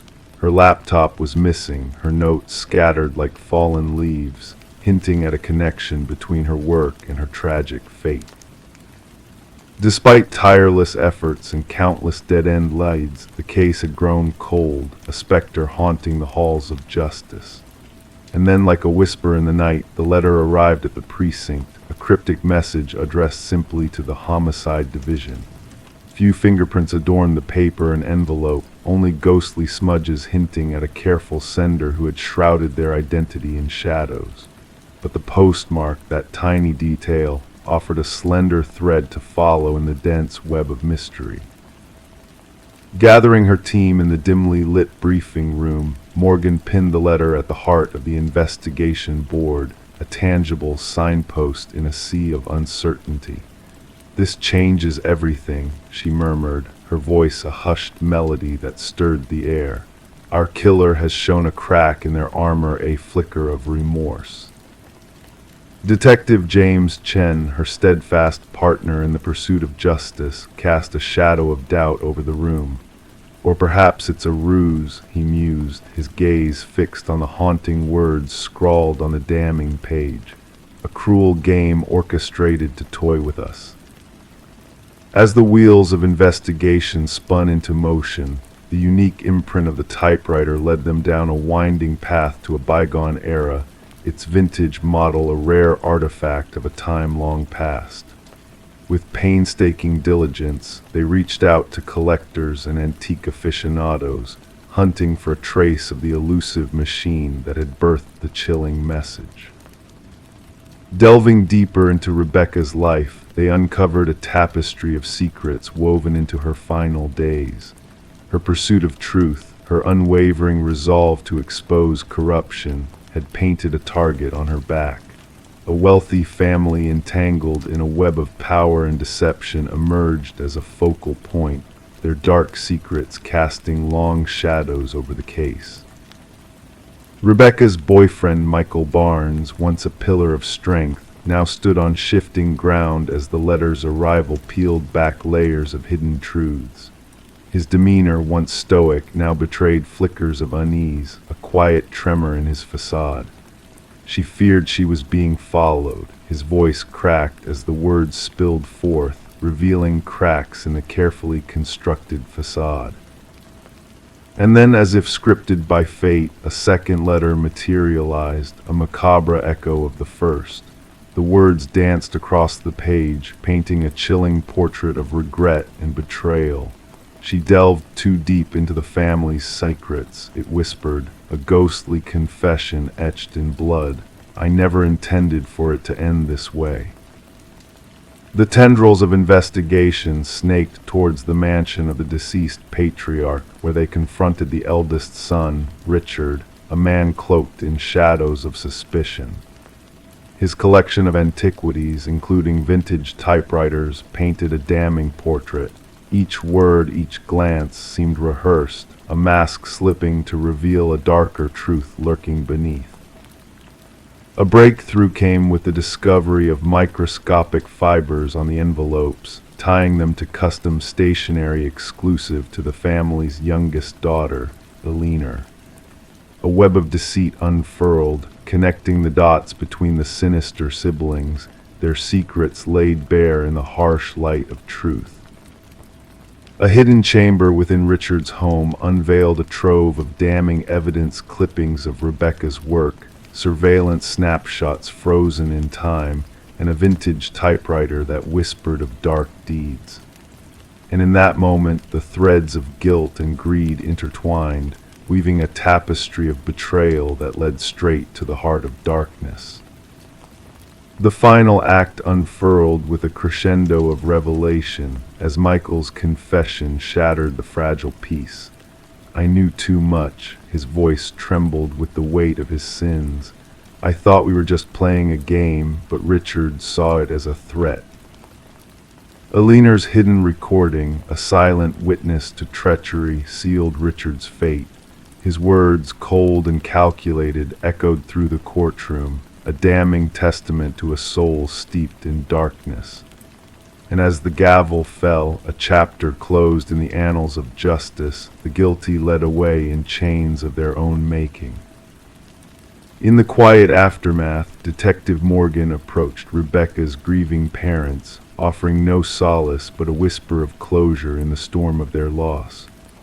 The letters, stained with the blood of the fallen, stood as silent sentinels in the halls of justice, a reminder that even the darkest secrets cast shadows that cannot be erased.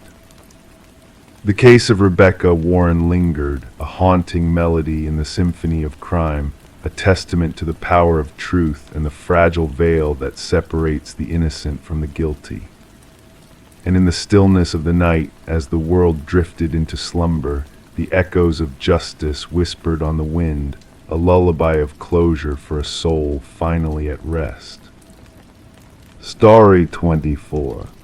The old Polaroid held secrets within its faded borders, a snapshot frozen in time, capturing a birthday celebration long past. Faces adorned with smiles, candles dancing in the gentle flicker of their flames, everything appeared ordinary at first glance. But when the daughter inherited the box of forgotten memories, a chilling revelation awaited her. Amidst the familiar faces, a mysterious figure lurked in the background, just beyond the circle of light cast by the candles.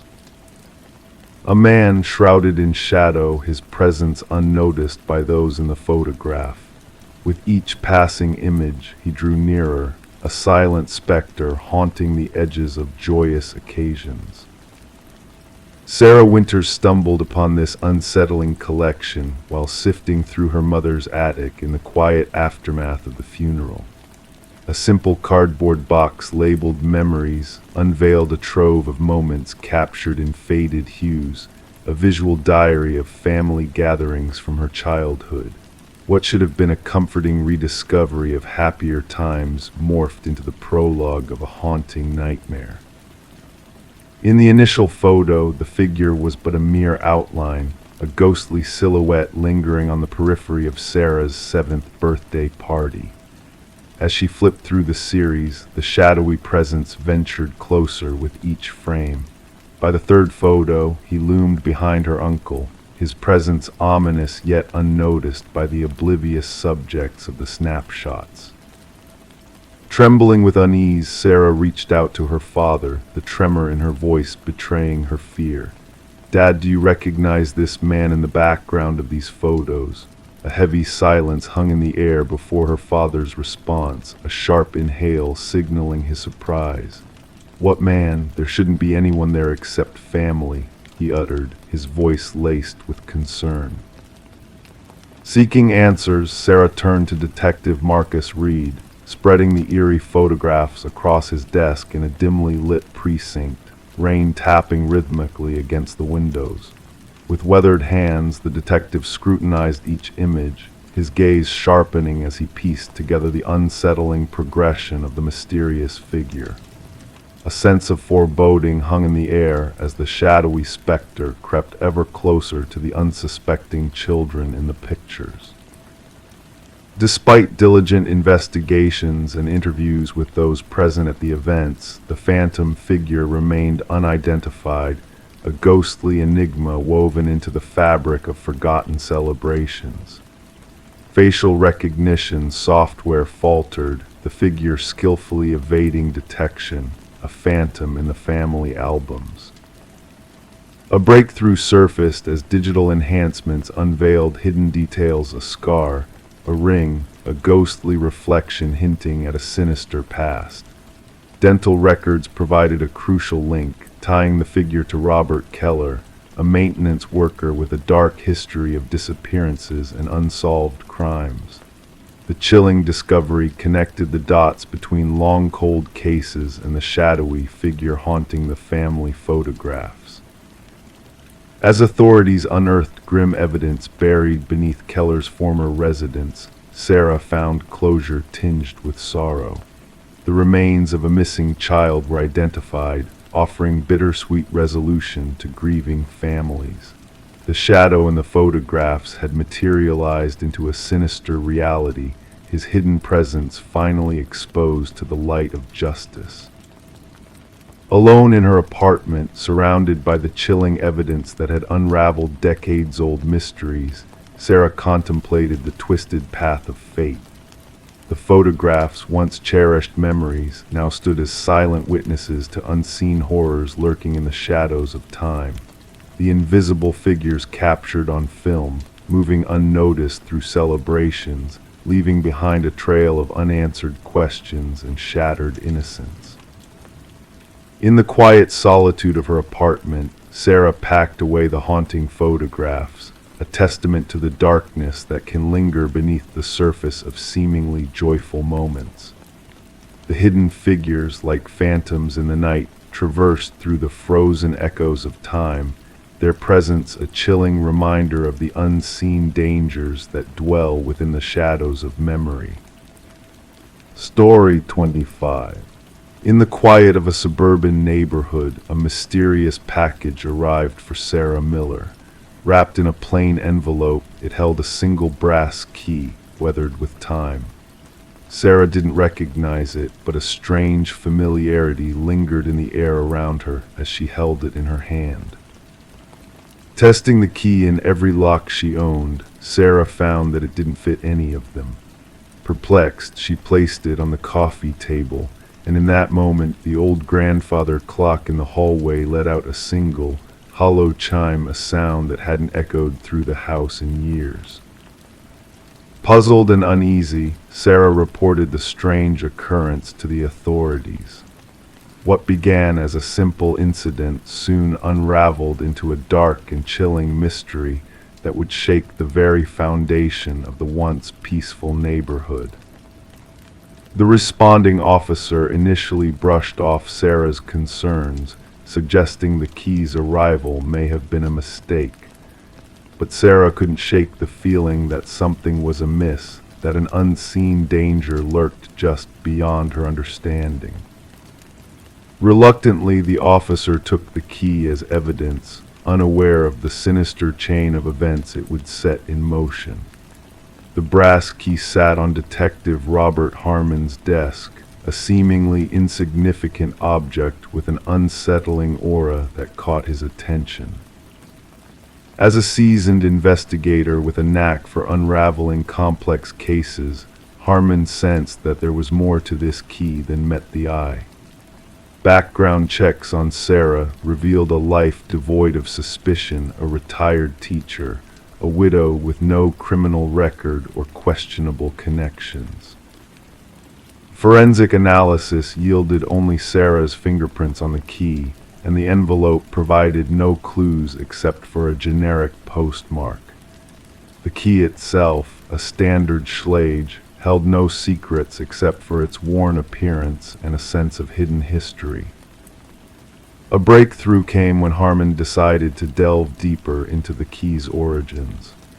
running its unique pattern through the department database, unveiled a chilling connection to a cold case from years past, a case shrouded in darkness and unsolved mysteries. The key led Harmon down a twisted path of secrets and horrors. It pointed to a storage unit where unspeakable atrocities had been committed, where innocent lives had been taken and hidden from the world's gaze. As the investigation unfolded, Sarah's sense of security crumbled. She fortified her home, locking herself away from the lurking shadows of the past that threatened to engulf her. The key, once a symbol of mystery, now became a haunting reminder of the evil that had touched her life. With each new revelation, the darkness crept closer, shrouding the neighborhood in fear and uncertainty. The trail led to Harold Jenkins, a man with a hidden past and a trail of destruction in his wake. A man who had lived among them, a ghost in plain sight, leaving behind a legacy of pain and suffering. The hunt for Jenkins intensified, leading to a remote cabin where the true extent of his depravity was revealed. Hidden beneath the floorboards lay a chamber of horrors, a grim testament to the lives he had taken and discarded. As the manhunt closed in on Jenkins, a final confrontation played out in the wilderness. In a moment of desperation and despair, Jenkins chose to end his own life, leaving behind a legacy of darkness that would haunt the community for years to come. The truth emerged, unveiling a web of tragedy and loss that touched the lives of many. Families found closure in knowing the fate of their missing loved ones, but the scars left behind would never fully heal. For Sarah, the ordeal was a nightmare from which she could never fully awaken. The grandfather clock's hollow chime echoed in her memory, a reminder of the darkness that had once lurked in the shadows of her home. The keys, silent witnesses to unspeakable horrors, now lay dormant in an evidence locker, a chilling reminder of the fragility of safety and the hidden dangers that lurk behind closed doors. Story 26. In the dim glow of a nightlight, the baby monitor crackled with static, a faint flicker dancing across the screen. At first, it was just a glitch, a blip in the technology, easily dismissed as interference. The mother, Rebecca, stirred in her sleep, her subconscious registering the anomaly but not fully grasping its significance. Then a soft whisper emerged from the monitor speaker, barely audible yet chilling in its intimacy. "SHHH, go back to sleep," the voice urged, sending a shiver down Rebecca's spine. Her eyes snapped open, heart pounding in her chest as she sat up in bed, the room cloaked in shadows. A sense of unease gripped her as she stumbled to her son's room, her footsteps echoing in the silent house. With trembling hands, she pushed open the nursery door, her breath catching in her throat at the sight that met her eyes. The crib stood empty, bathed in the soft glow of moonlight filtering through the curtains. The window remained closed, the door securely locked. Everything appeared undisturbed, except for a lone stuffed rabbit lying on the floor, its glassy eyes glinting in the darkness as if watching her every move. Rebecca's heart constricted with fear, a primal instinct driving her to scream for her baby boy, Samuel. Her cries pierced the stillness of the night, echoing through the house until her voice grew hoarse and raw. The neighbors, disturbed by the echoes of her anguish, called emergency services, their concern palpable in the hushed conversations that followed. When the authorities arrived, they found Rebecca cradling the stuffed rabbit, her eyes haunted, her mind reeling with the unfathomable mystery of her son's disappearance. The investigation that followed was a labyrinth of unanswered questions and unsettling revelations. No signs of forced entry marred the tranquil facade of the home. The security system had remained armed, its sensors undisturbed. The recorded footage from the baby monitor offered only a glimpse of the enigmatic voice and static that had heralded Samuel's vanishing. Suspicion cast its shadow over Rebecca, her past struggles with postpartum depression scrutinized under a harsh light. The whispers of the community painted her as a desperate mother driven to unspeakable lengths by her inner demons. But then a glimmer of hope emerged from the darkness. Forensic experts uncovered microscopic fibers on the nursery windowsill, fibers that told a silent tale of a clandestine entry from outside a tale, woven with threads of deception and betrayal. As the focus shifted, new threads unraveled in the tapestry of the investigation. Security footage from neighboring homes revealed a mysterious figure lurking in the shadows, a phantom cloaked in darkness and secrets. The truth, when it finally emerged, was more chilling than anyone had dared to imagine. Daniel, Rebecca's estranged husband, returned from his business trip to a storm of accusations and suspicions. His hands bore the calluses of a climber, a detail that sent a shiver down the spines of the detectives piecing together the puzzle of Samuel's abduction. Financial records whispered of hidden motives, of a life insurance policy taken out on Samuel's life, a cold calculation masked by a facade of familial love. Daniel's web of lies unraveled under the scrutiny of digital evidence, revealing a tangled web of deceit that ensnared not just Rebecca, but an unsuspecting second family. In a courtroom hushed with anticipation, the truth unfurled its dark wings, casting a shadow over the lives torn asunder by greed and betrayal. The baby monitor, that silent sentinel of the night, held the key to unlocking the mystery that had gripped the community in fear and disbelief. As the whispers of the past echoed through the courtroom, a verdict was rendered, justice meted out to those who had dared to disturb the fragile peace of a mother's love. Samuel, rescued from the clutches of darkness, would grow up shielded from the shadows of his past, his innocence preserved in the embrace of a mother's unwavering devotion.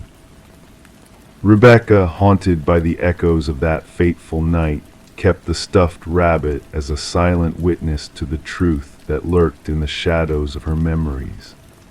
Its glassy eyes bore witness to the darkness that had threatened to consume her world, a world now rebuilt on the shattered pieces of a shattered dream. Story 27. The apartment had sat in silence for months, a quiet witness to the passage of time. When the new tenants arrived, their expectations were lo a layer of dust, perhaps a forgotten piece of furniture left behind. But one door in particular refused to yield, stubbornly locked from the inside. It stood as a barrier, a mystery waiting to be unraveled. With a sense of anticipation mingled with trepidation, the landlord finally managed to force the stubborn door open. What lay beyond was not what anyone had anticipated. The walls of the closet were marred with deep, uneven scratches, as if someone had desperately tried to escape the confines of the small space.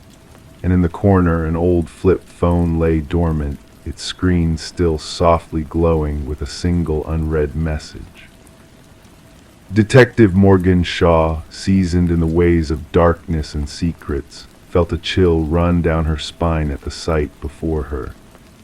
It wasn't the presence of blood or overt violence that unsettled her, but the silent screams etched into the wooden walls by unseen hands' testimony to a struggle for survival in the face of confinement. "We need forensics here immediately," she directed her partner, Officer Reed, who was diligently capturing the haunting scratches on camera, "and gather the records of the previous tenants." The message on the forgotten phone simply stated, I know what you did." The landlord, a man of nervous disposition with perpetually clammy hands, stammered out a tale of the previous tenant's sudden disappearance, leaving rent unpaid. A young woman kept to herself, left without a word about 6 months ago, he muttered, avoiding eye contact in the ominous closet. Forensics uncovered a grim truth within those scratch marks, multiple blood samples, most belonging to a single person identified as Emma Caldwell, a 28-year-old woman reported missing after abruptly vanishing from her daily life. But there were 2 other DNA profiles unearthed, one unidentified, the other belonging to a man supposedly deceased for 2 years. "This doesn't make sense," Shaw murmured, studying the perplexing lab results. Derek Mercer, a man with a past marked by violence, was confirmed dead in a tragic accident, his identity verified through dental records. Yet his fresh DNA lingered on the walls of the sinister closet. Emma's apartment whispered a tale of interrupted existence, unopened mail, a mug left unwashed, a bed meticulously made. Her phone records revealed a sudden silence, a cessation of calls to her sister, and a flurry of unknown numbers in the days leading up to her disappearance. The sister mentioned a mysterious boyfriend, Officer Reed relayed. No name, just descriptions of intensity and privacy. Surveillance footage painted a partial picture: Emma entering her building one fateful night, followed closely by a shadowed figure in a baseball cap, their features carefully obscured from prying eyes. The pieces began to connect when partial fingerprints belonging to Derek Mercer were discovered on the closet's doorknob from the inside. He staged his death, Shaw deduced, but why and what tie does he have to Emma? The unidentified DNA led the investigators to another missing woman, Lynette Porter, who had vanished years prior. Her description matched a visitor seen frequenting Emma's apartment, linking the 2 women in a web of shadows and secrets. A trail of evidence led them to a secluded property owned by the Mercer family, where behind forbidding basement doors, Lynette Porter was discovered alive yet broken, a reflection of Emma's own harrowing ordeal in that claustrophobic closet. "He made me watch," Lynette whispered, her eyes haunted, "said I needed to learn." The evidence mounted a chilling narrative of obsession and control, meticulously chronicled in Mercer's journals, photographs of his victims, and damning video footage of Emma's final moments of defiance. The manhunt for Derek Mercer spanned across jurisdictions, a hunt for a predator who thrived on inflicting fear and suffering in the darkest corners of the mind. Upon his capture, Mercer maintained an unsettling calmness, a facade of tranquility that masked the darkness lurking within. During the trial, the intricate web of deceit and manipulation Mercer had spun was unraveled: the elaborate scheme to fake his death, the predatory patterns he followed, and the lives he shattered in his wake. The jury's swift verdict sealed Mercer's fate, condemning him to a lifetime behind bars without hope of redemption. As the sentence was delivered, a faint smile played on Mercer's lips, a private satisfaction at a game only he comprehended. Lynette Porter's voice rang out in the courtroom, a declaration of resilience in the face of darkness. "He imprisoned us in his mind's darkness, but while he rots, I stand in the light." The case left an indelible mark on the department, reshaping protocols for missing persons investigations, emphasizing the importance of recognizing patterns and probing into the shadows of rental properties. Detective Shaw kept the closet door from Emma's apartment as a somber memento, a reminder that sometimes the most harrowing tales are etched not in blood, but in the silent cries of those who fought against the shadows to find a sliver of light.